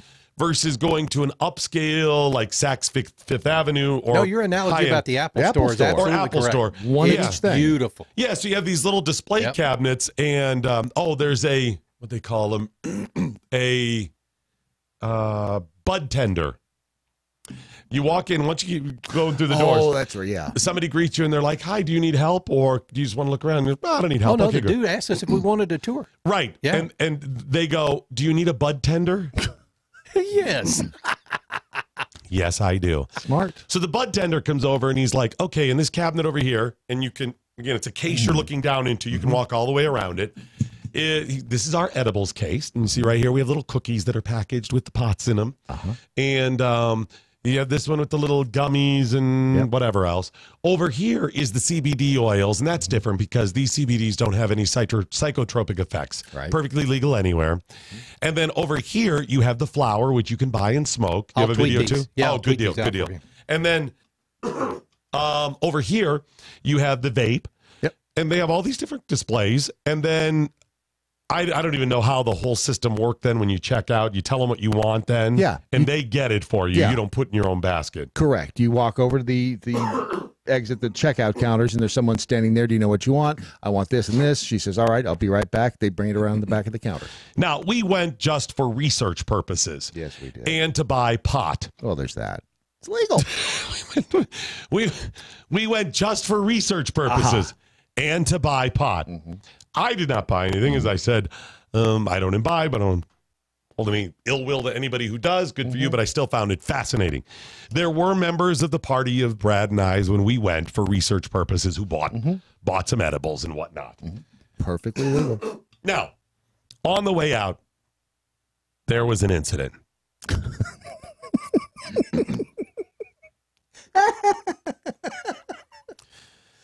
Oh, man. As you go in, there's like little parking spots and like kind of a round driveway. And I told you like the light features and that. But there's a wall as part of the building, I think, because it's kind of a cut in from, the parking lot area in the front door, which means as you're facing the front door and you're in the parking lot, off to the left, there's a huge wall as part of the factory, way in the distance. Yeah. Other end of the parking lot. And the logos, Planet 13, is pasted in like 4 different spots. You got pictures of that too? Yeah, I've got the one I did. And they have this light show on it where you can point a laser at it and it projects colors. So you can scribble on the wall in different colors. I mean, this is a huge wall. It's really cool. It's really amazing. And you can write stuff and use smiley faces, whatever. So we're like, how's that work? You go over there. And they're like, hey, if you bought at least $50 worth of pot, we'll let you draw on the wall. We got to draw on the wall. Only one of us had $50 worth of pot. Yes, but they allowed 2 people to draw. So they actually gave us all a can. They eventually did, right. So the first couple of people go, and they're drawing on it, and then they're like, hey, it's slow. You want to try it, buddy? And I'm like, sure. Now, I heard the instructions that the girl gave to Brad. And what were those instructions? Don't write anything. No, don't point the laser at anybody. Don't point the laser at anybody. And number 2 was nothing weed oriented. Don't write anything about weed at the weed dispensary. Right. Which I still was trying to figure that one out. And I'm going, what? Yeah. It beats me. Hey, welcome to Waffle House. Don't write anything about waffles. It was really bizarre. What? I guess there's a reason for it. I just don't know what it is. Well, listen, welcome to Pizza Hut. I don't want any word about pizza in here. Right. What? I have no idea. But, okay, it's their crazy rules. I'm not going to write anything about weed or, draw a pot leaf or anything like that. So I say to the guys, I was like, why don't you guys write MoJo? We'll take a picture. It'll be kind of cool down the road. Whatever. Okay, great. So they start doing that. So Brad also wrote Doc and Brad on one, and I was like, we got to write Izzo. So I start writing Izzo, and the word micro, and I got P-E-N, and I got tackled by the guy. Dude, jumped on you like a linebacker, dude. I couldn't figure out what you had done to The laser got swatted out of my hand. He tackled me. He goes, dude, you can't write that. And I went, what? I'm writing micro penis. What's the problem? It was like Michael Jordan. What, you don't know about his? Oh, okay, blocking fine. you. He jumped 7 feet in the air. He was like Terry Tate coming from the sideline, dude. He grabbed that can out of Doc's hand, and I thought, and he goes, what the you can't write anything like that. And I go, that's not weed. He goes, oh, you can't write anything, what did he say? Vulgar. And I was like, again, why didn't she tell me this? He's like, I wasn't writing micro dick. I was That's writing right, and micro penis. And micro. That's medical, by the way. Yes. That's a medical term and a medical condition. Yeah. I bet you could have written breast cancer. And they would have been fine with Yes, that. absolutely. Right. But not micro. Man, did he tackle me. I thought you had pointed a laser at somebody in their car driving by. Doc, he was an Izzo fan. That's what it was. You know what? His cognitive dissonance about Izzo's affliction shouldn't cause me to be tackled. I think he was stoned. I really do, because that made no sense whatsoever. He was unhappy with me afterwards. Like, he wasn't even like, okay. I even told him, I go, oh, I'm sorry. I said, I'm screwed around. She didn't tell me I couldn't write anything like that. And he was still like, I could lose my job. And I was like, Dude, I could lose my job at the dispensary, man. Well, not just that, but if he wasn't proactive about stopping me, he'd lose it. But right. Come on. I don't know what, yeah. But even so, I was like, I get it. I'm sorry. And he was like, oh, seriously. It's like, dude, you need to go in the dispensary because you're not letting this thing go. Mr. Hand, what are you doing here? Seriously, don't talk about Izzo's micro penis. I'm a big fan. It's a joke. It was damn near assault. You should. He swatted that thing and tackled me. And I was blindsided because he came from behind. 1 minute I'm going, and I looked around. He goes, dude, you can't write that. And I was looking around like, what did I write? It was the weirdest thing. I've never seen. These are really hard to control, by the way. The lasers, not the micro penises. They were simple. You were pretty good at it. I was. It not was good. easy. What's funny is they didn't just give you a laser; it was mounted in the top of what looked like a spray paint can. Yeah, I think that made it easier. No, I would have been better with just a. It was very There's simple. There's a picture of it out on your Twitter. All right. With Brad holding the spray paint can. I'm glad we got a picture. Welcome to Jiffy Lube. That's what I look like. I also posted a picture of one of the cases with the buds in it. I have a like 1 minute video that I took. Oh, that's cool. That I'll put out as well. But yeah, it is. The place is amazing, and that you wake up and smell the future, because that is the future. It should be. Leave it to me to get in trouble at the weed dispensary for writing micro penis outside, which, by the way, goes away as soon as they hit a little button because it's not actually spray paint. It's just projected. Yes. All I had to do is hit clear. Dude, seriously, you're making me have to hit a button to clear that. Seriously, dude, you know how hard it is to hit that button and clear that? And come on. If it's a PR thing, if they're afraid that people will take a picture of it. Why aren't you putting weed up there then? Well, and number two, I can Photoshop anything. Because he said something like that. He goes, we can't have that with our logo because the logo is on each one of them. Yeah. So why are you letting people do that on the wall with the logo? And number two, I can just Photoshop crap in there anyway. Yes. That was the one fail. Dude, you don't understand. We're not logical at the weed shop. We came up with these rules. It was kind of psychedelic in nature. The wall or the weed? All of it.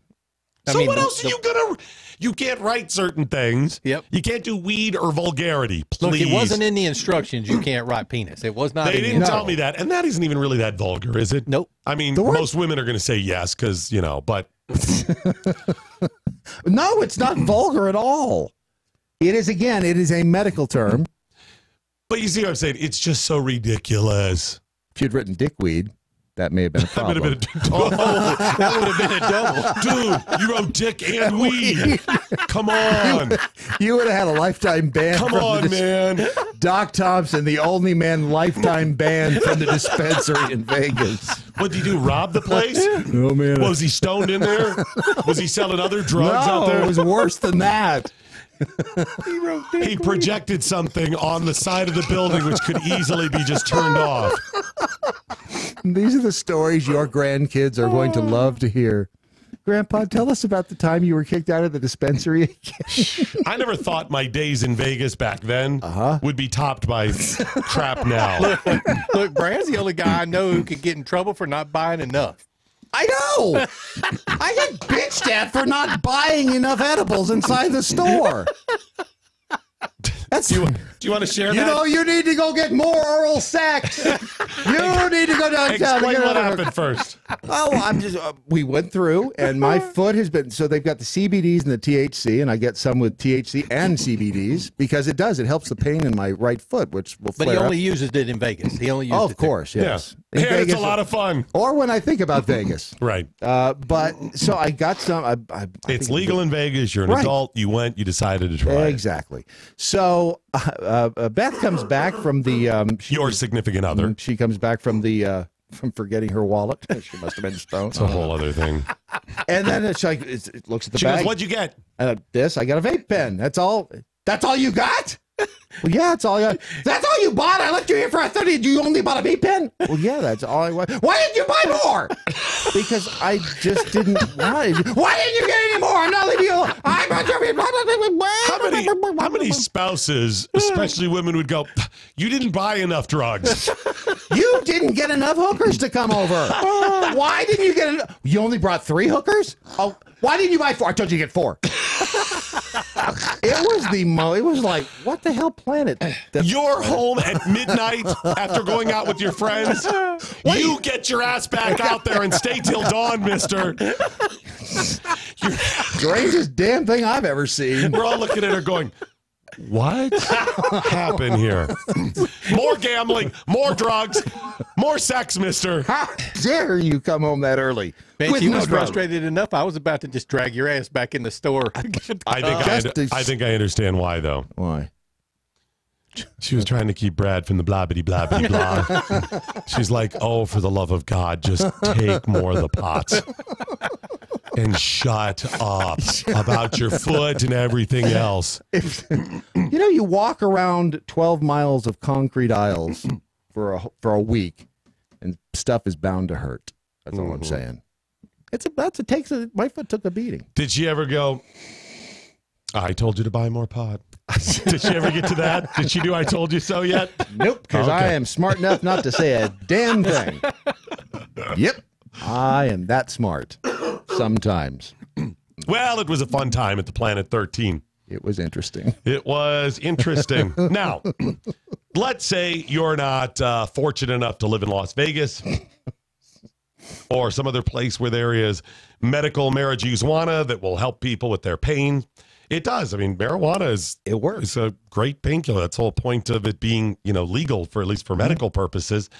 If you're not one of those people, there is another solution for long-lasting pain that maybe you've suffered with for years, and that is Relief Factor. Yeah, Relief Factor. Look, the bottom line is this. Damn it, I'm starting to sound like Matlock, even though I'm not trying to sound like Matlock.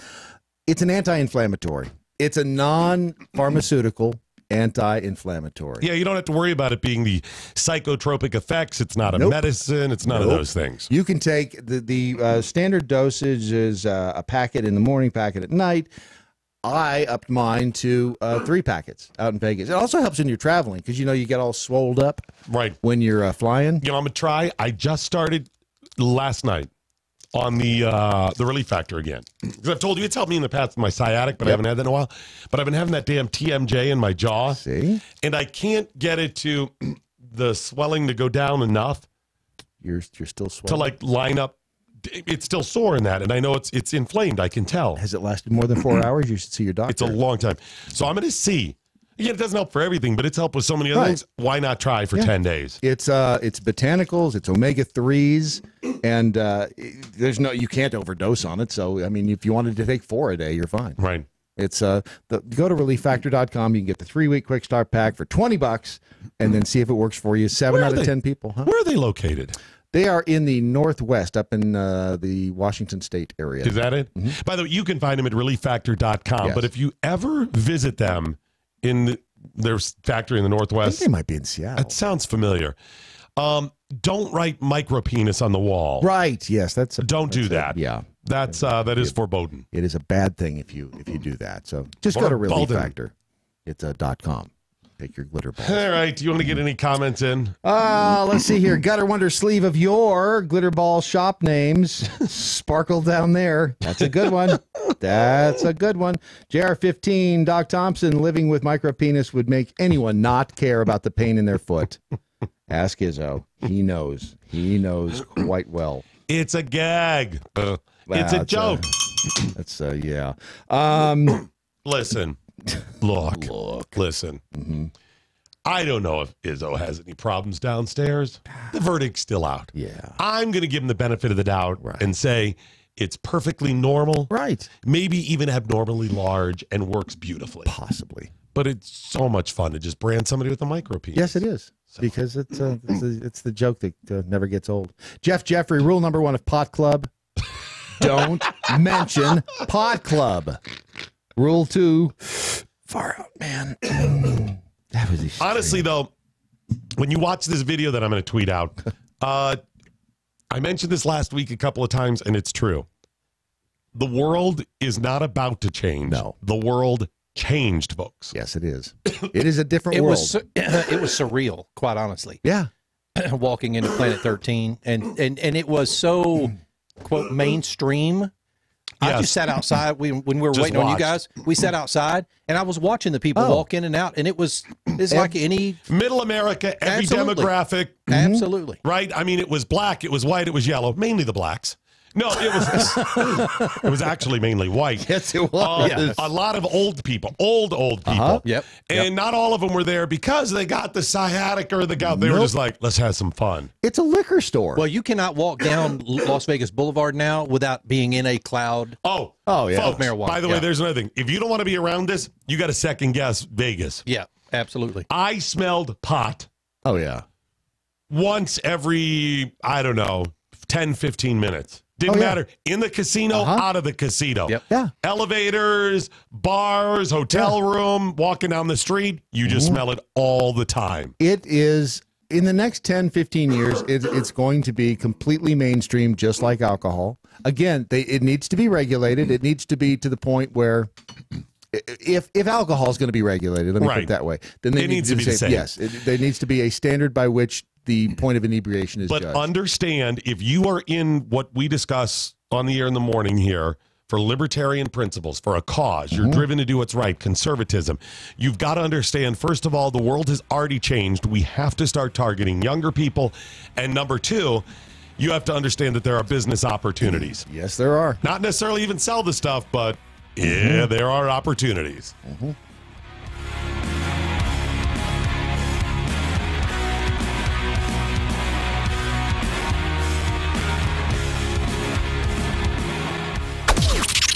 This is the seditious, rabble-rousing, liberty-loving, home of fun, entertaining, and compelling talk. MoJo 50. News this hour from townhall.com. I'm Rich Thompson. President Trump says the odds that congressional negotiators will craft a deal to end his border standoff with Congress are less than 50-50. The president gave lawmakers 3 weeks to come up with a border wall plan when he reopened the government on Friday, but he's already casting doubt on the outcome. Mr. Trump tells the Wall Street Journal that it's unlikely negotiators will strike a deal that he'd accept. He's still pledging to build a wall, even as Democratic leaders say they won't allow it. White House correspondent Greg Clugston, hundreds of thousands of furloughed federal employees are returning to work today, now that the longest partial government shutdown in history is history. Acting White House Chief of Staff Mick Mulvaney says he hopes all federal workers will receive paychecks this week. We hope that by the end of this week, all of the back pay will be made up. Mulvaney spoke on CBS's Face the Nation. Mike Hemp in Washington. Heavy snow and gusting winds creating blizzard-like conditions across the upper Midwest. prompting the closure of hundreds of schools, courthouses, and businesses, and grounding air travel. Even snowplow drivers having a tough time keeping up with conditions. And once the snowstorm is over, forecasters say that record cold is expected to settle in across the region. 3 little words written by a Seattle baker on a heart-shaped Valentine's cookie, creating something of a social media firestorm. I just wrote on one cookie, I wrote, "Build that wall." Bake shop owner Ken Bellingham tells King TV he's gotten a barrage of complaint calls. There's been at least one call for a boycott of his business. He says it was meant as a joke, not as a political statement. On Wall Street this morning, Dow futures down about 203 points. S&P futures off 17, and NASDAQ futures down 43 points ahead of the opening bell. More on these stories at townhall.com. Bottom line, if you want to lose weight, go to riduzone.com. That's RIDU zone.com. Riduzone has helped countless people lose weight, and they can help you too by boosting your metabolism and making you feel a little bit fuller naturally. Riduzone.com. The Adrian Slade Show. I'm Tim Aflosta down here at the southern border, and it's pretty tranquil. There's no wall, but there's these steel slats. They're a bit porous, which allows for some nice breathing room, keeping the border comfortable and free of any funk and odors. Letting the border relax and alleviating any creeping up, riding up, bunching, or chafing.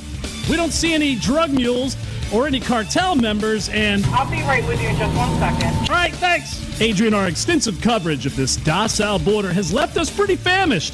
I think we need to take a second and... All right, what's your weight? What's with your order? Yeah, can I get a BK broiler and a 10-piece chicken nugget? What kind of sauce? Southwestern barbecue sauce, if you have it. What kind of sauce is that? I said Southwestern barbecue sauce. Stop needling me. I mean, we're down here at the friggin' southern border, for God's sake. Did you just crawl across the border and put on a paper crown? I mean, I'm trying to make the president look bad. You know, libel and slander, and you decide. That's what I was hired for.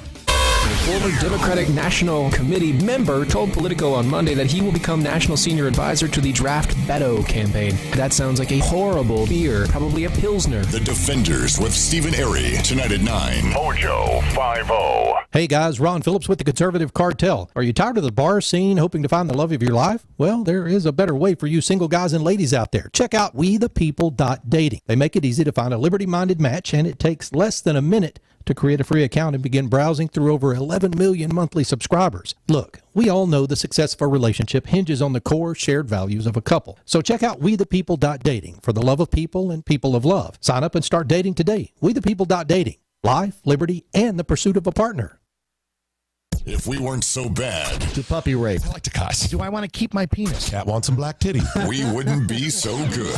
MoJo 50.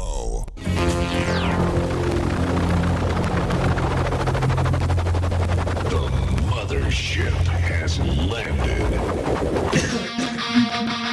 All right, the video is about 45 seconds long, and I just tweeted it out right now, but it's preparing it. It takes a second here. From the dispensary. Yeah, from inside the... I don't know what's going on. Oh, okay. So Planet 13. Do they have a Twitter handle? I don't know. And it might be one of those things where I don't know where they're allowed to advertise. Interesting.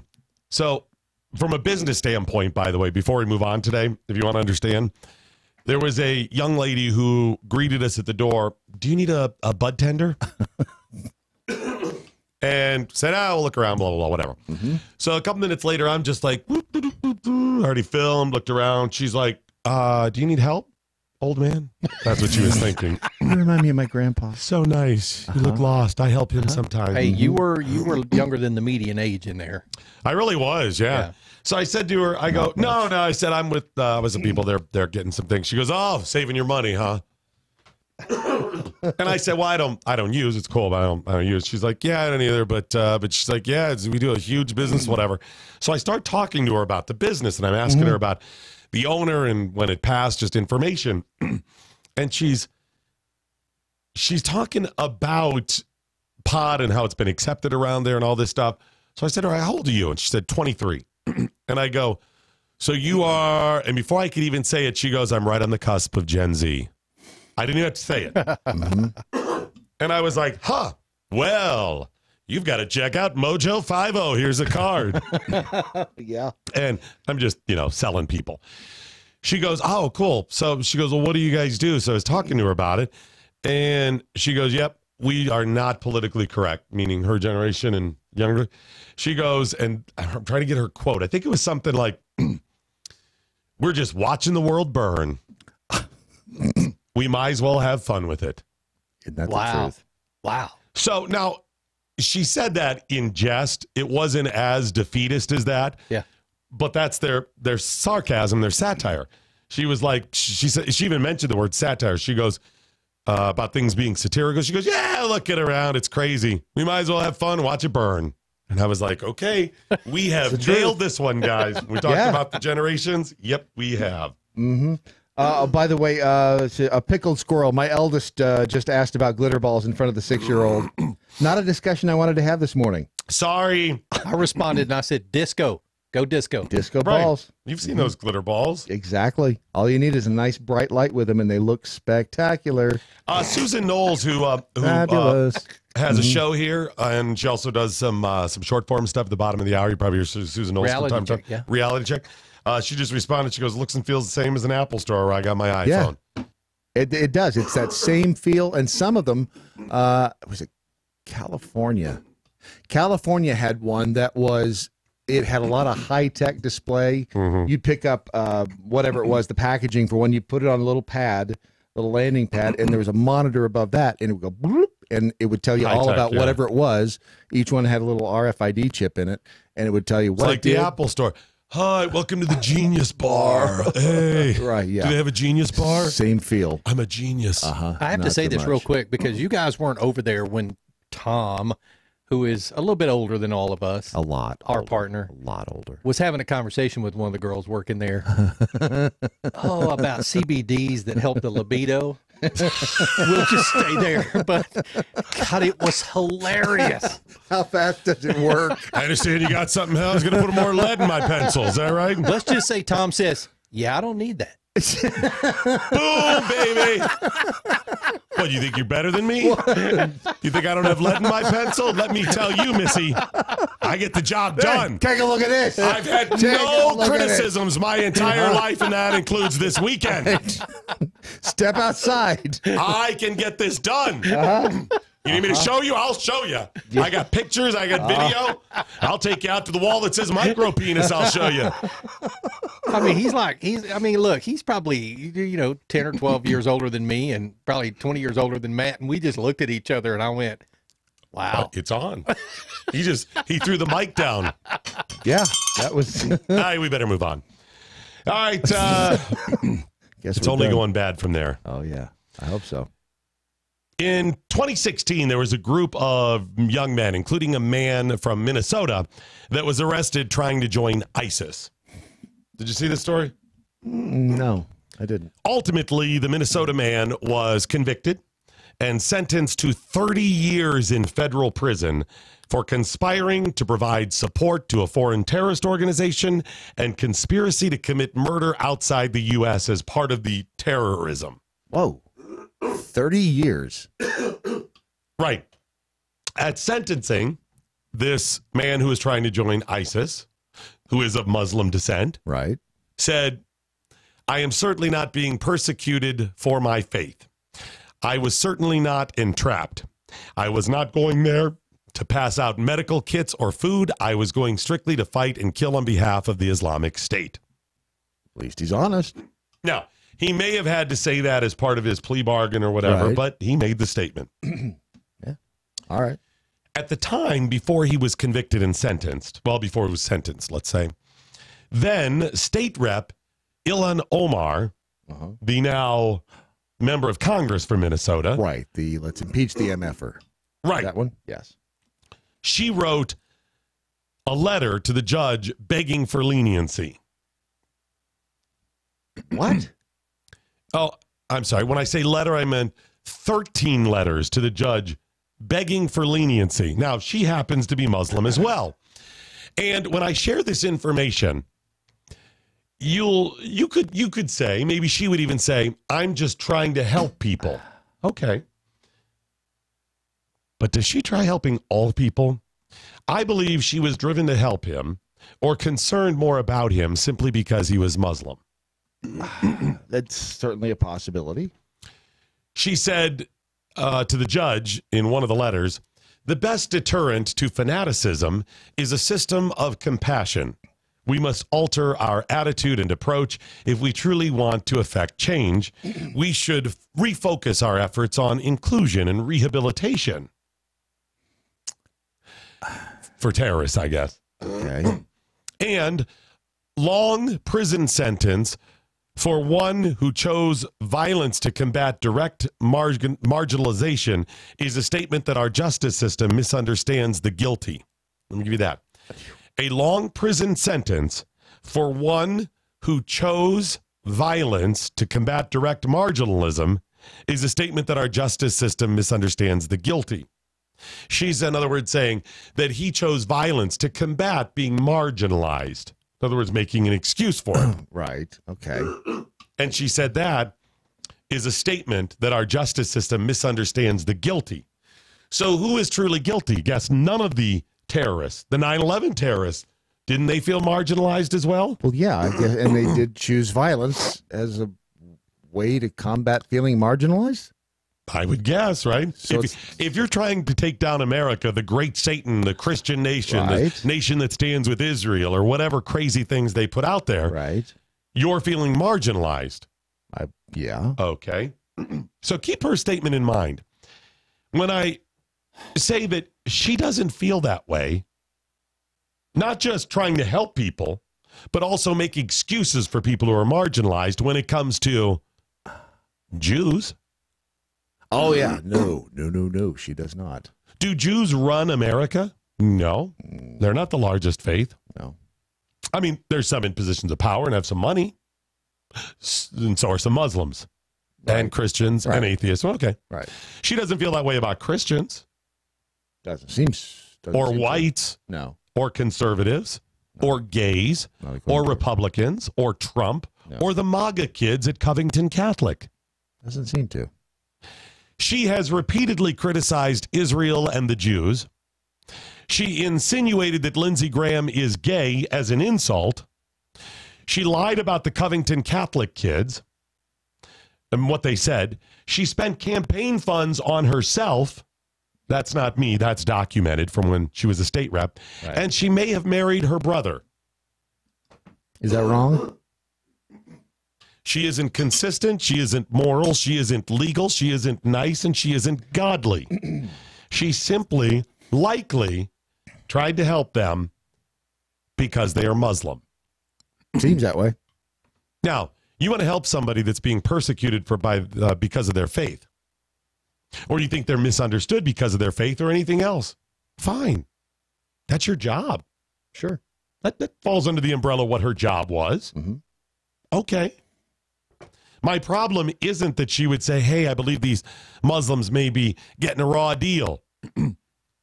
I've told you before, there are plenty of Muslims who've gotten a raw deal. Over the years, everybody has been oppressed. Every race, yeah, even white people, been oppressed, even in America. Women, men, Christian, atheist, doesn't matter. We all carry that with us. Maybe you personally haven't specifically because of one of those things, but somebody in your past was. And you likely are being, even if it's indirect because you're fat or ugly or stupid or whatever. We all have the crosses to bear. It's not one race, religion, or other. So if she, as a state rep, said, you know what? I think these guys may need some help. Okay, good. Where are you when it comes to everybody else? It's a lack of consistency that bothers me from people on the left. They're not truly about helping or inclusion or being nice or love, caring. It's about certain people because it benefits their agenda or they got a chip on their shoulder. They've got a hole in their soul, which she does about being Muslim. She felt that she was kept down because of it, second-class citizen her whole life, and that's what brought her to the progressive table. But you know who else sits at the progressive table? The gay activists.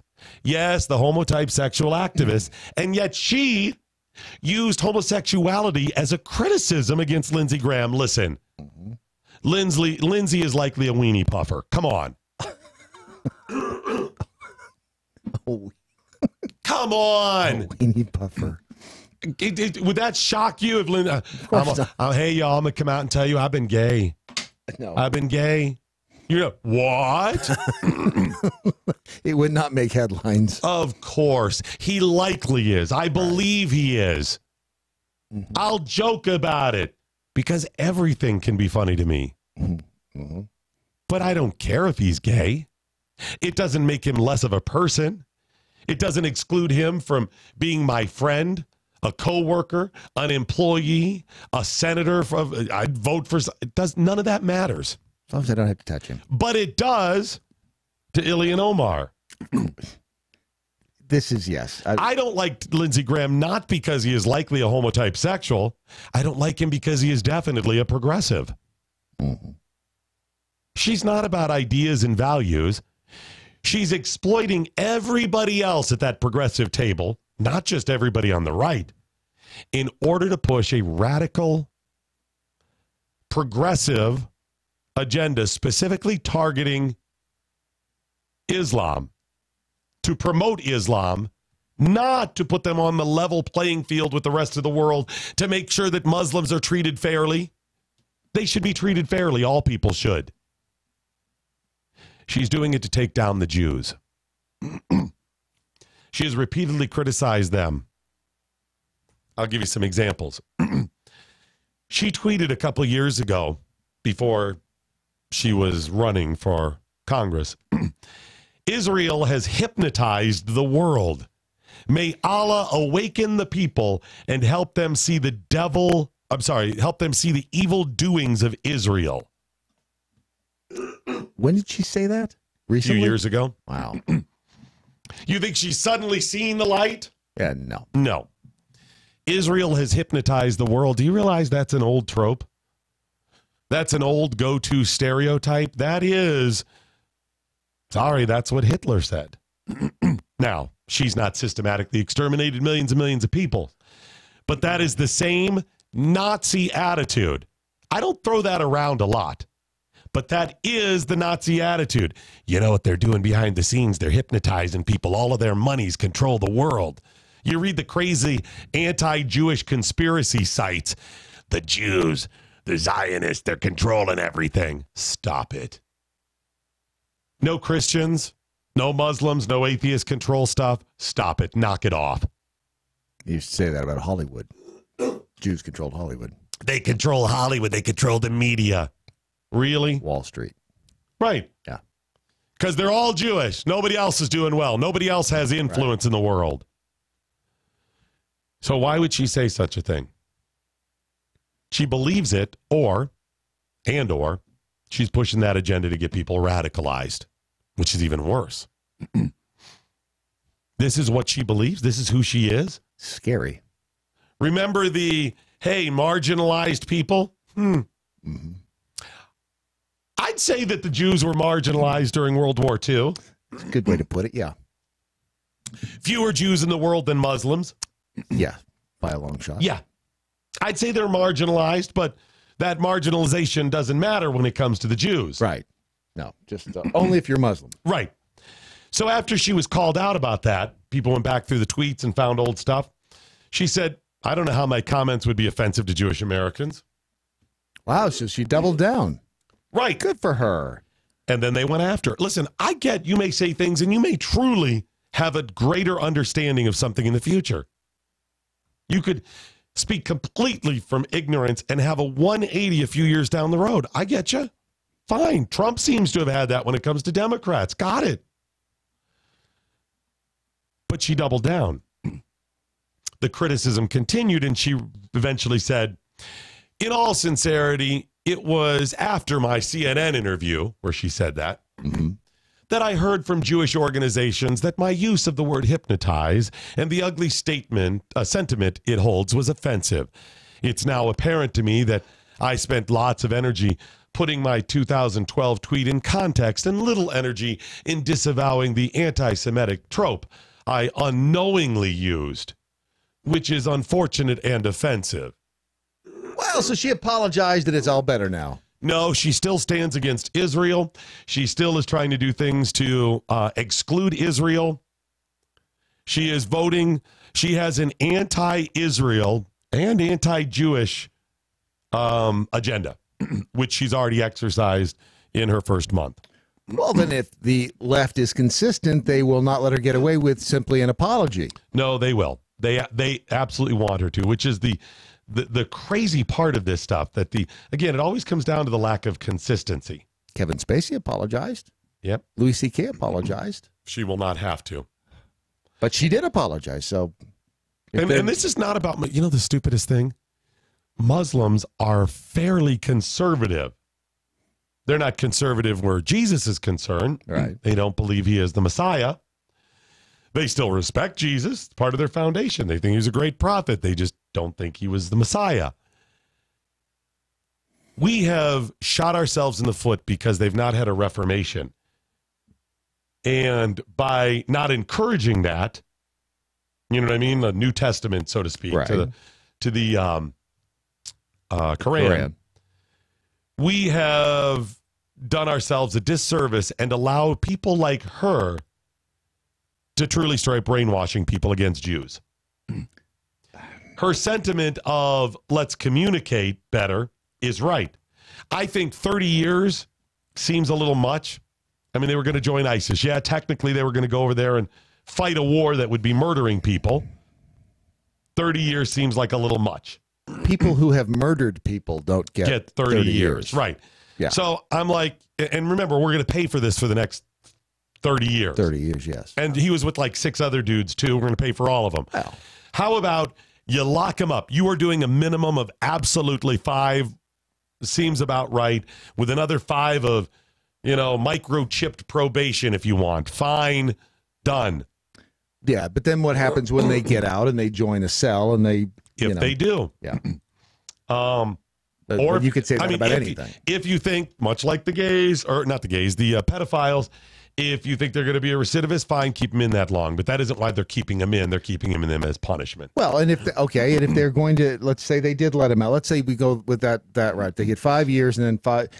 Should they be required to register as a keep him in or let him go? Potential terrorist. I mean, we do have probation and parole. But you have to register as a sex offender. That's true. And that's not. Point is, I understand her motivation. I'll give her the benefit of the doubt. It did seem extreme. They didn't actually join. They didn't actually go over and kill somebody. Yes, that is the law, and that is a fitting punishment based on what the law says. It seems a little much to me. I'm fine. She's right about marginalizing people. You're not doing yourself a favor. I'll give you all of that. She's not consistent. She's marginalizing other people. I'm the one. Libertarians, conservatives are the ones that are saying, love your fellow man, regardless of their religion. Be good people. Do the right thing. Even when it comes to them Jews. She does not feel that way. Now, with regard to insinuating Lindsey Graham is being held hostage and blackmailed by President Trump because he's a homotype sexual, CNN actually asked her about it. The kind of inclusive societies we could all live in. Well, positive one. We need to ask you about this. You tweeted, we're going to put this up on the screen, regarding Republican Congressman Senator Lindsey Graham. I believe we have this tweet saying they got him, he is compromised, and there it is. I wonder if you'd explain what you were talking about there. And that was in reference to a CNN anchor, I can't remember her name, really heading down he was compromised and being blackmailed because he's gay. She really headed that. Right. She was more obvious. This has sparked a fair amount of criticism. Listen to her not just from defense Republicans. of this. Can you explain that comment? So over the last 3 years, we have seen many times where Senator Lindsey Graham has told us how dangerous this president could be if he was given the opportunity to be in the White House. And all of a sudden, he's made not only a 180 turnaround, but a 360 turnaround. So Lindsey Graham, with 2 years track record of President Trump as president, can't make a 180. Holy crap. I was wrong. He's done a good job. Listen, I was skeptical, on the fence, vote on track record, didn't vote for the president. But I look over the last 2 years and I go, I still give him an 80%. I'm pissed off about the shutdown. That dropped him a couple points, but still done a pretty good job. And I would likely still vote for him to be reelected. So Lindsey Graham cannot make a 180 about something public policy and how a job performance, but we're expected to believe that she has made a 180 on how she feels about Jews after saying they control the world. Yeah, really? Sounds about right. Okay. And so I am pretty sure that there is something happening with him, whether it is, something that has to do with his funding when it comes to running for office. Oh, you hear a chuckle there? Something to do with his funding? That's just her cover. Uh-huh. She thinks they have pictures of him hanging out with men. It has something to do with the polling that they might have in his district. Smiling still. Or whether it has to do with some sort of leadership within the Senate. He is somehow compromised to no longer stand up for the truth and to make sure that he is fighting to protect the oath that he took in serving the American people. To their credit, CNN, that Hoppy chick and whoever this dude is, actually kind of challenge her on That's it. quite a charge to make. You say you're pretty sure. Based on what evidence? What facts? That's a remarkable comment to make about a sitting U.S. senator. The evidence really is present to us. It's being presented to us in the way that he's behaving. But that's not evidence. That's your opinion. But now, as a sitting member of Congress, you would have tweeted, they got him on this. Again, just based on what evidence, Congresswoman? My tweet was just an opinion based on what I believe to be visible to me, and I'm pretty sure there are lots of Americans who agree on this. Aha! There it is. There you go. Yes, I believe it, and I think other people believe it too, and that's it. Oh, we haven't even gotten to she's likely married to her brother. Or could be. You Maybe say not that like likely. it's a bad thing.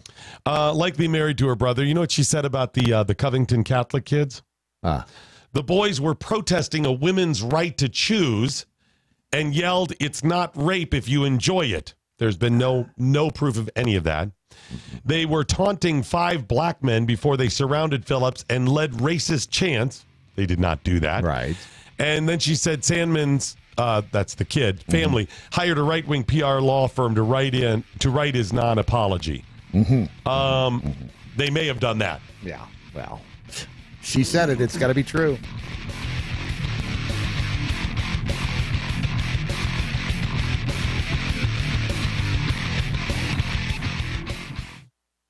By the Numbers with Andrew Coppins is powered by TarRiverArms.com. They've revolutionized online firearm sales with high-resolution pictures, 3D imaging, and the best prices. How much will you save? Find out at TarRiverArms.com. That's TarRiverArms.com. Narrative is sometimes the sworn enemy of truth, and that's why I try really hard to debunk that here on By the Numbers. With Super Bowl week upon us, I thought it prudent to take to debunking a ton of myths around the league and sports in general this week. So we'll start with this number, 78, as in 78% of all NFL players go bankrupt within 2 years of leaving the league. That number comes from a 2009 Sports Illustrated report, and it's been taken as the gospel truth ever since. However, further studies in the last decade paint a very different picture. According to an academic study done in 2015, players drafted between 1996 and 2003 saw a bankruptcy rate of just 1.9% within 2 years of retirement. However, the survey does note that within 12 years, the rate climbs up to 15.7%. So clearly we've got a bit of a food fight between economists and the writer of that Sports Illustrated article, Pablo S. Torre. How do we explain the difference, and what is the reality? Well, both numbers could actually be true at the same time, because Torre's article has been widely misquoted to only include bankruptcy. In reality, he also includes financial distress due to joblessness and divorce in his numbers. On the other hand, The Economist could be right because they're using trackable data for bankruptcy filings.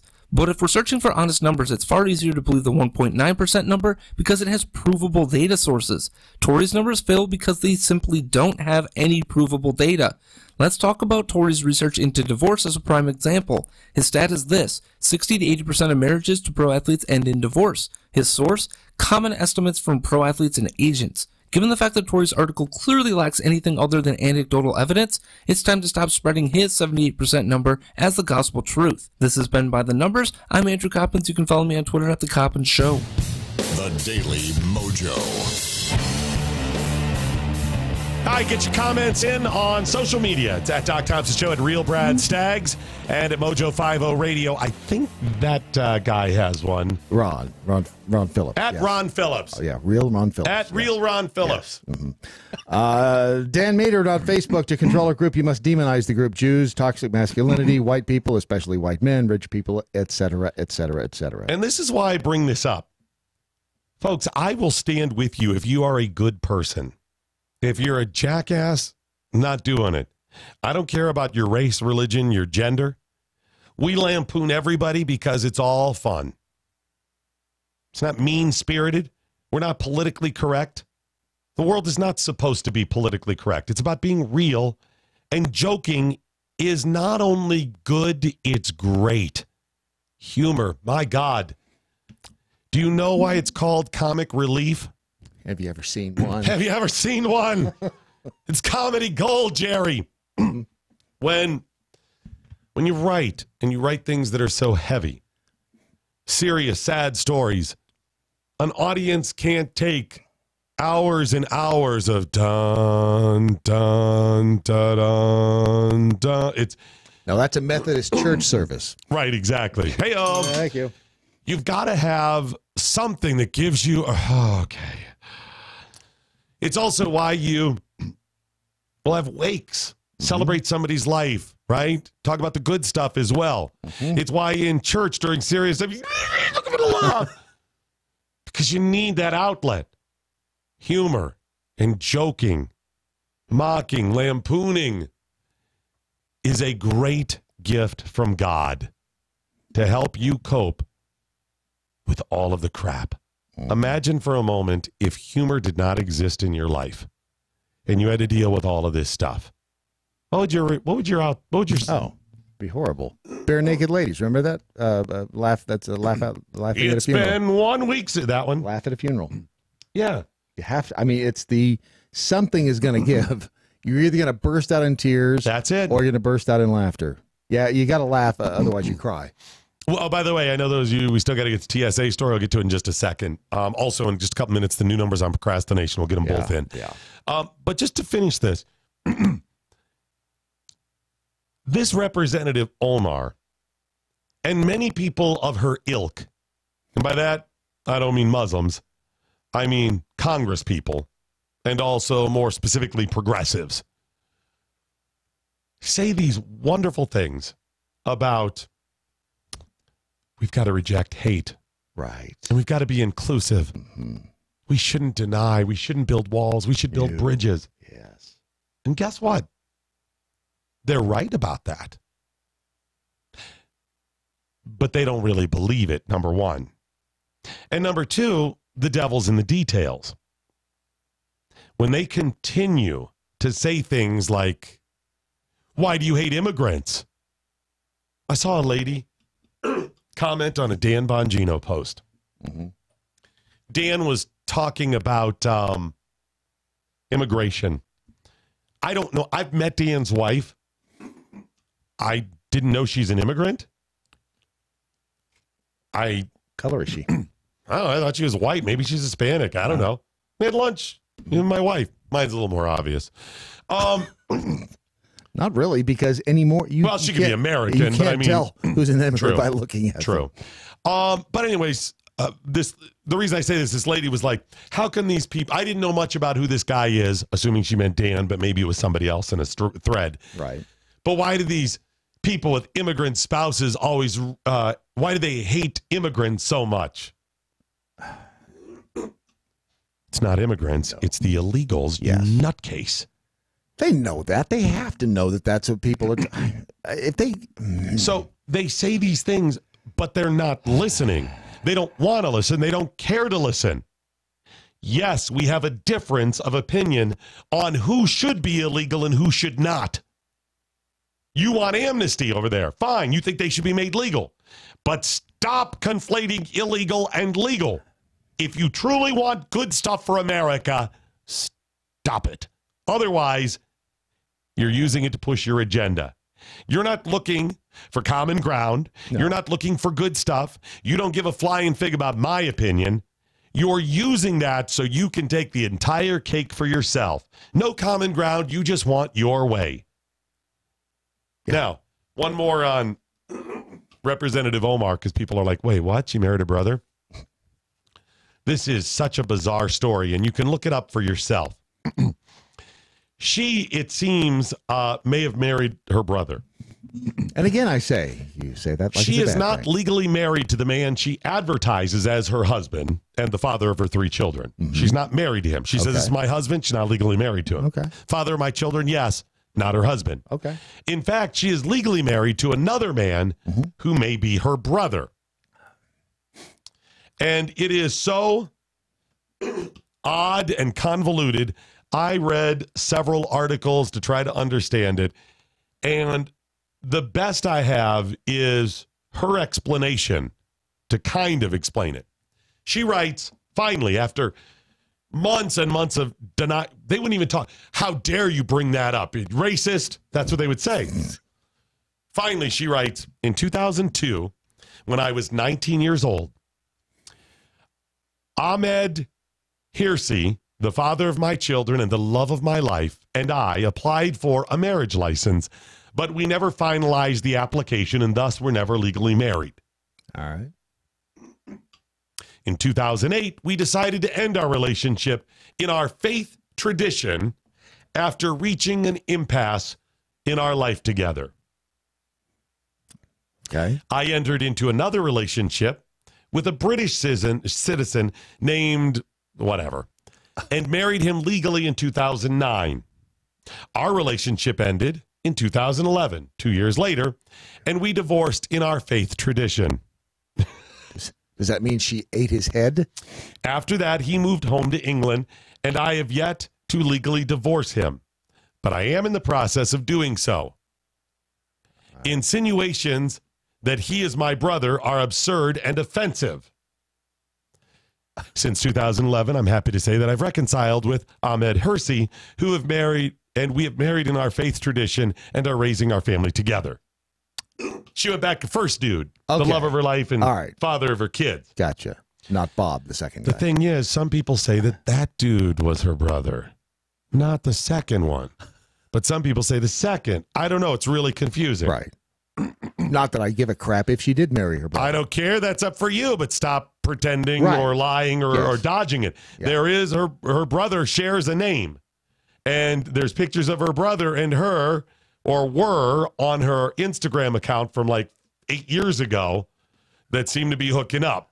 Who has the better mustache? I'm sorry that was rude, and I apologize. You know, that's why Italian guys grow mustaches, to look like their moms. Hey-o! You could put your own group of people in there. Is that a new horn? Here's that horn. Oh, hell. We have a new sound effect. One of the best investments we've ever made. All right, before we move on to the incident at the TSA, I got to tell you that there was a TSA failure. Not with us, but another one. Did you see where a guy got a gun through?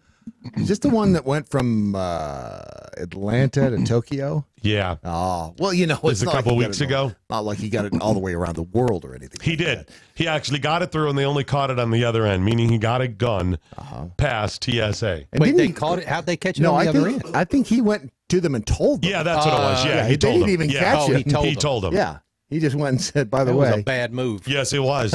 Golly. Hey, you guys didn't get this gun. Gun. Didn't he do it? Did he do it as a test to see if he could get it through? I don't know. I don't. Or did he just go, oh, crap, I left this in my... I think he screwed up. It's not like he left it in and just forgot. Those like things chapstick happen like that. Or a knife. Wow. By the way, if you are planning on testing TSA with a gun and to see if you can get it through, I would not recommend that. That's going to be bad for you. Yes. Don't do it.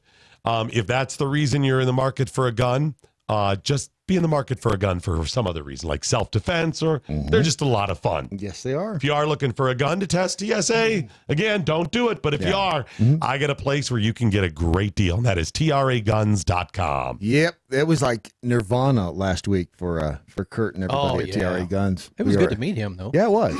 Finally put he's no, he was a good guy. He's a lot of fun. He's a good-looking man, right? He's a good-looking man. He's a good-looking man. I'm not ashamed to say that.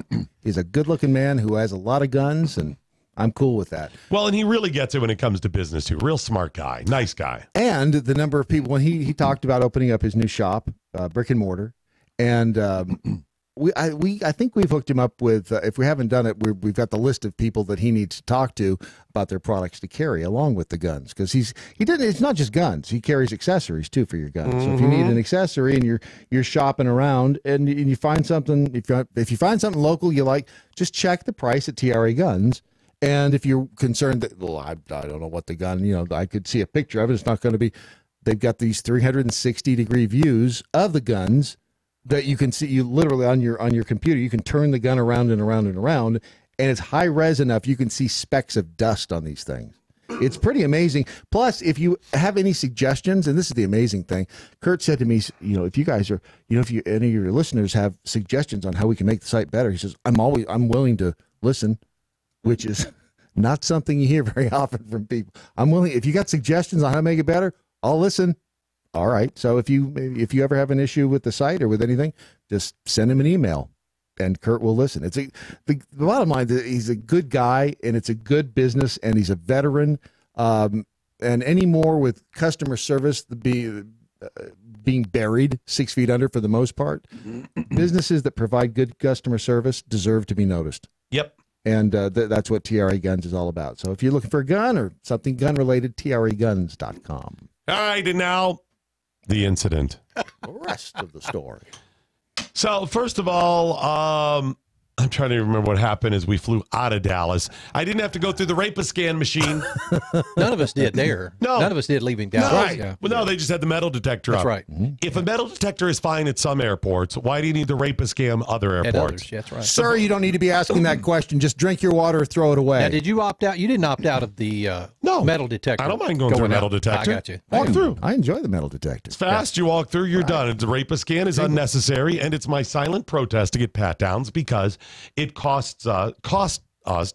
We paid hundreds of billions of dollars for those things, which, by the way, don't actually work all that well. Yeah. They don't. That's correct. And it's been proven, and they're trying to phase those out. Hence the reason they've come up with all this other crap, the fast-paced line, fast track, what is the clear choice, and all of that stuff. Pre-check. Pre-check. So let me. So pre-check. Yeah. As long as I sign up and give them $100 and they run a background check, then I'm not a threat. I couldn't possibly then just get radicalized one day after that. Hasn't that been a thing? Jackasses, This doesn't work. Wow. Yeah. No, I don't disagree. Such a hater. So on the way out, I didn't have to go through the Rape-A-Scan, but of course my belt buckle went off, so I still had to get that crap. Anyways, that was fine. They were their usual unhelpful and annoying selves.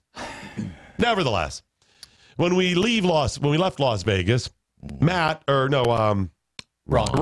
Let the fun begin. Ron paid for bypassing security, or it's a shortcut security. It's just like going through the first class line, basically. Okay, and I paid for it for all of us because Ron knows I have some troubles with TSA. There was a long line in Vegas. It's never dull. So we found the short line that we were entitled to get in. We paid for it.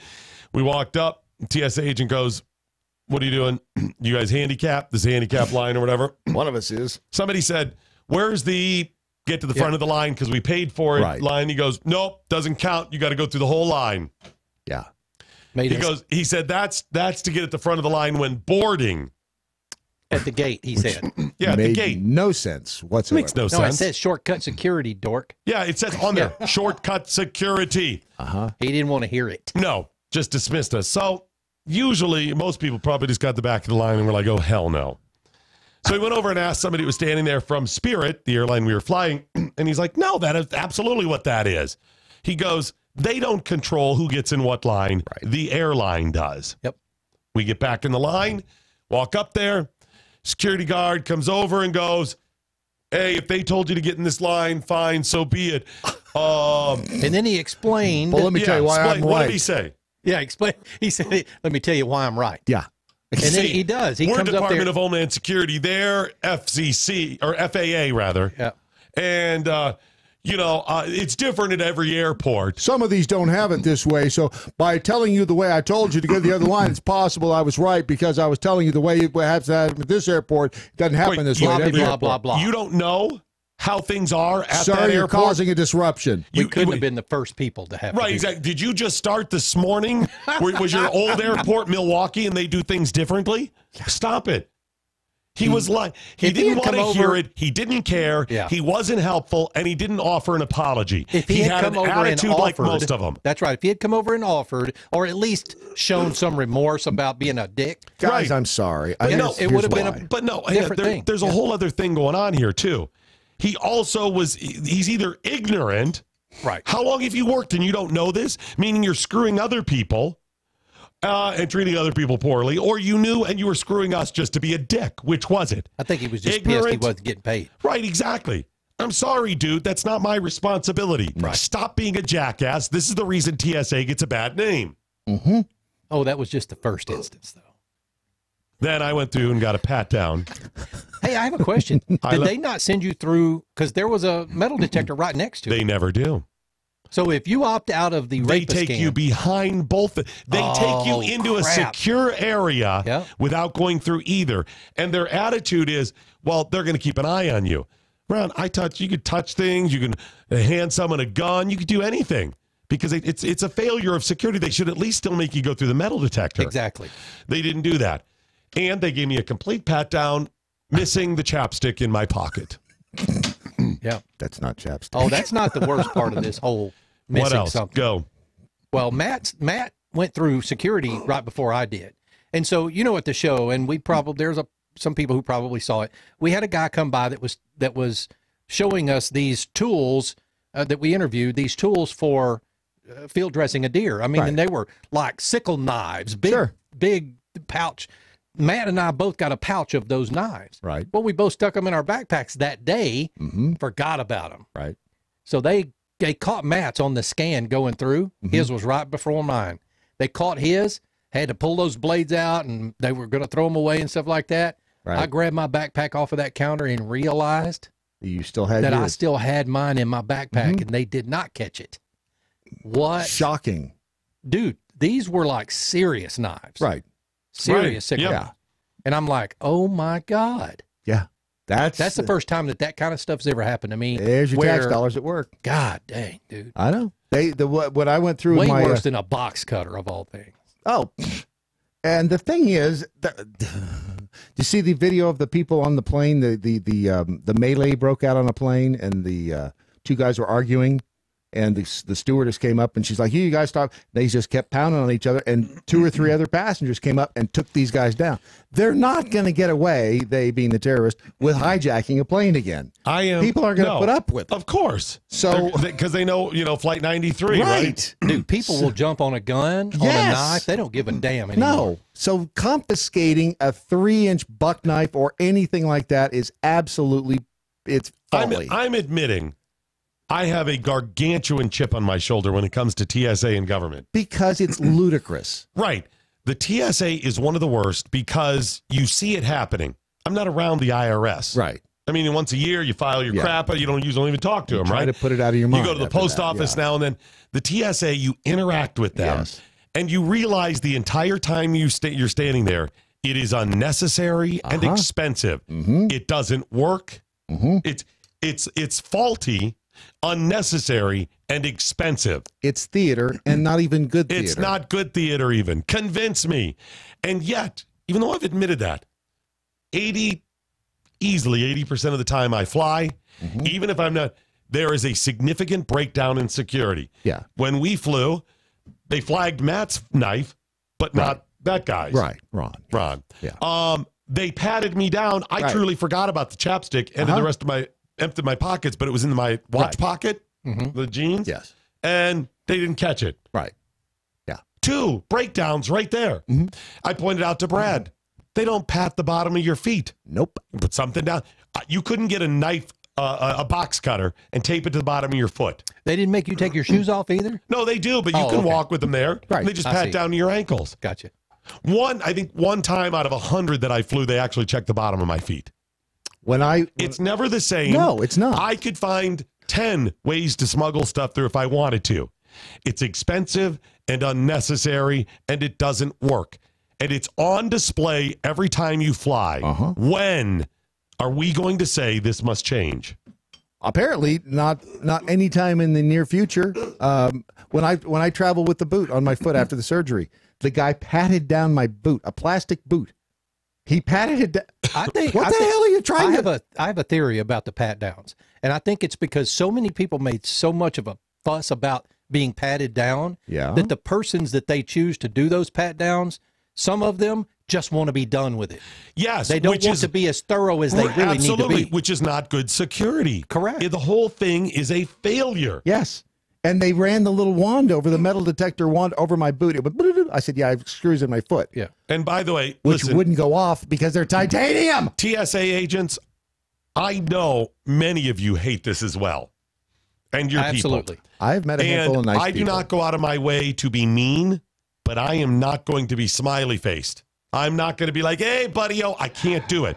I'm sorry. I know it's not your fault. But that is the only recourse I have. I've bitched about this. I've talked to congressmen and senators about this, presidential candidates. I've brought it up on the air, petitions. I've done all this and nothing changes. So I'm sorry, but I'm not going to be happy when I go through TSA. Look, there are some people in working TSA who tried to do good. Sure. Yes. The people in Dallas, when we were leaving the TSA in Dallas, they were fantastic. They were very cordial, very professional. I thank them for what they were doing. I'm sorry that they have to do it with it.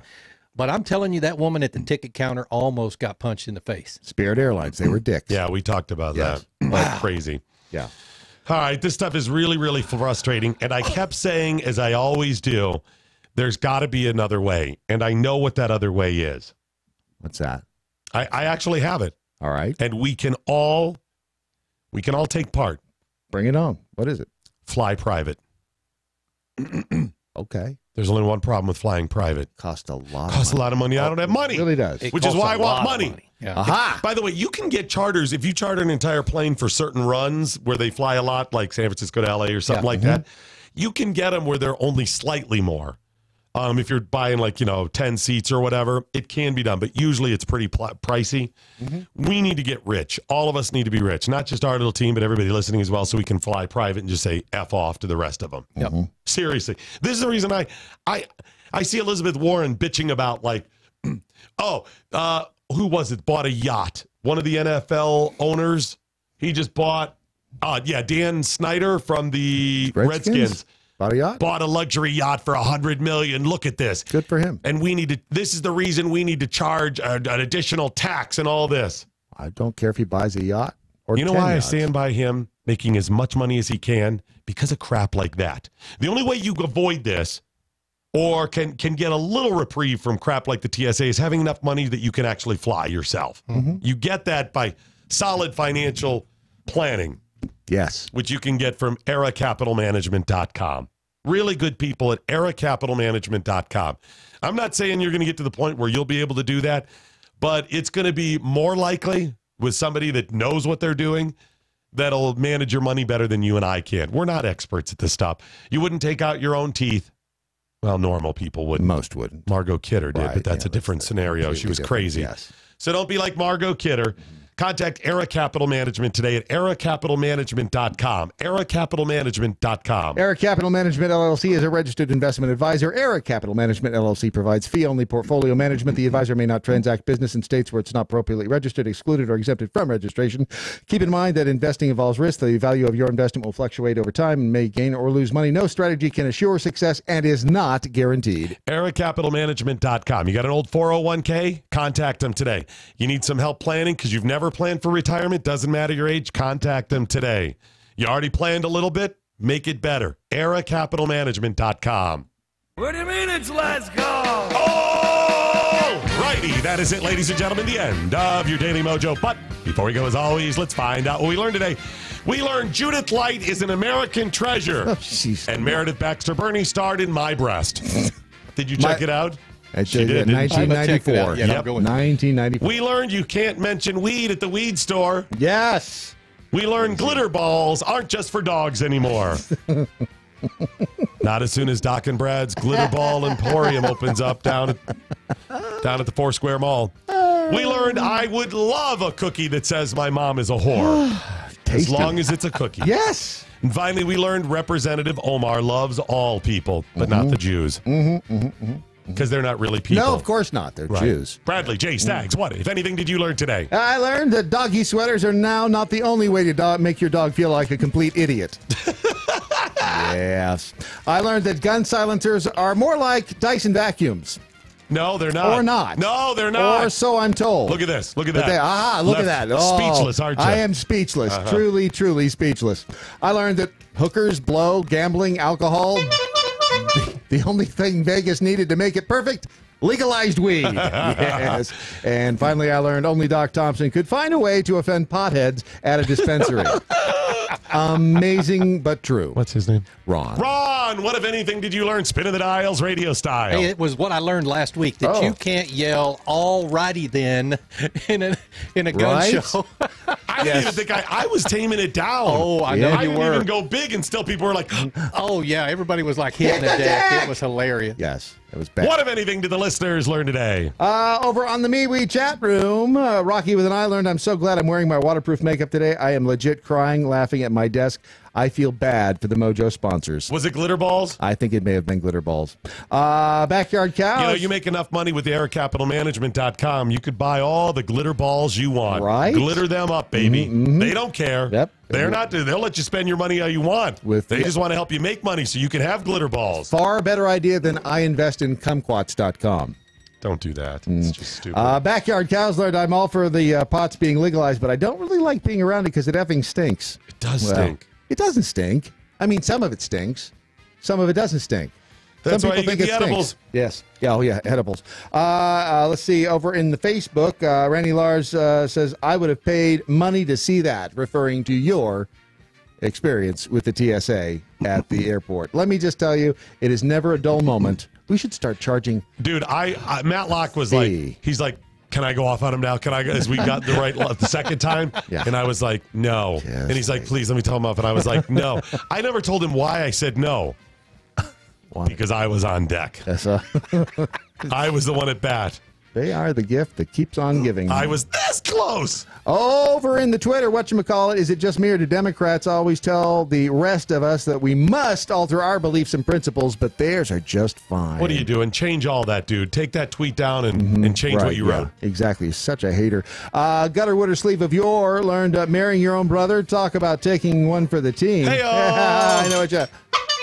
I don't Thank like you. it. I love it. MCDMXDM, holy crap. Hour 2 of Daily Mojo is also known as the Toss Matt Lock under the bus time. Well, yes, it is, of course. Oh, my gosh. I didn't get the new numbers on And you had procrastination. so much time, damn it. Oh, I'm so sorry, all folks. right. Don't worry, though. We'll just do them tomorrow. We'll get to them tomorrow. What else do we have coming up tomorrow? We got that thing about the... Oh, nice. What's Matt Locke have coming up? Oh, he's got the... Oh, yeah. going to be big, baby, big. Huge. All right, remember, your Daily Mojo is today a... Ron Phillips production. 6 separate Tyrannus TSA. Good night, Steve Cannon. Wherever you are. Anya, now you go home. I hate those guys. Hate them so much.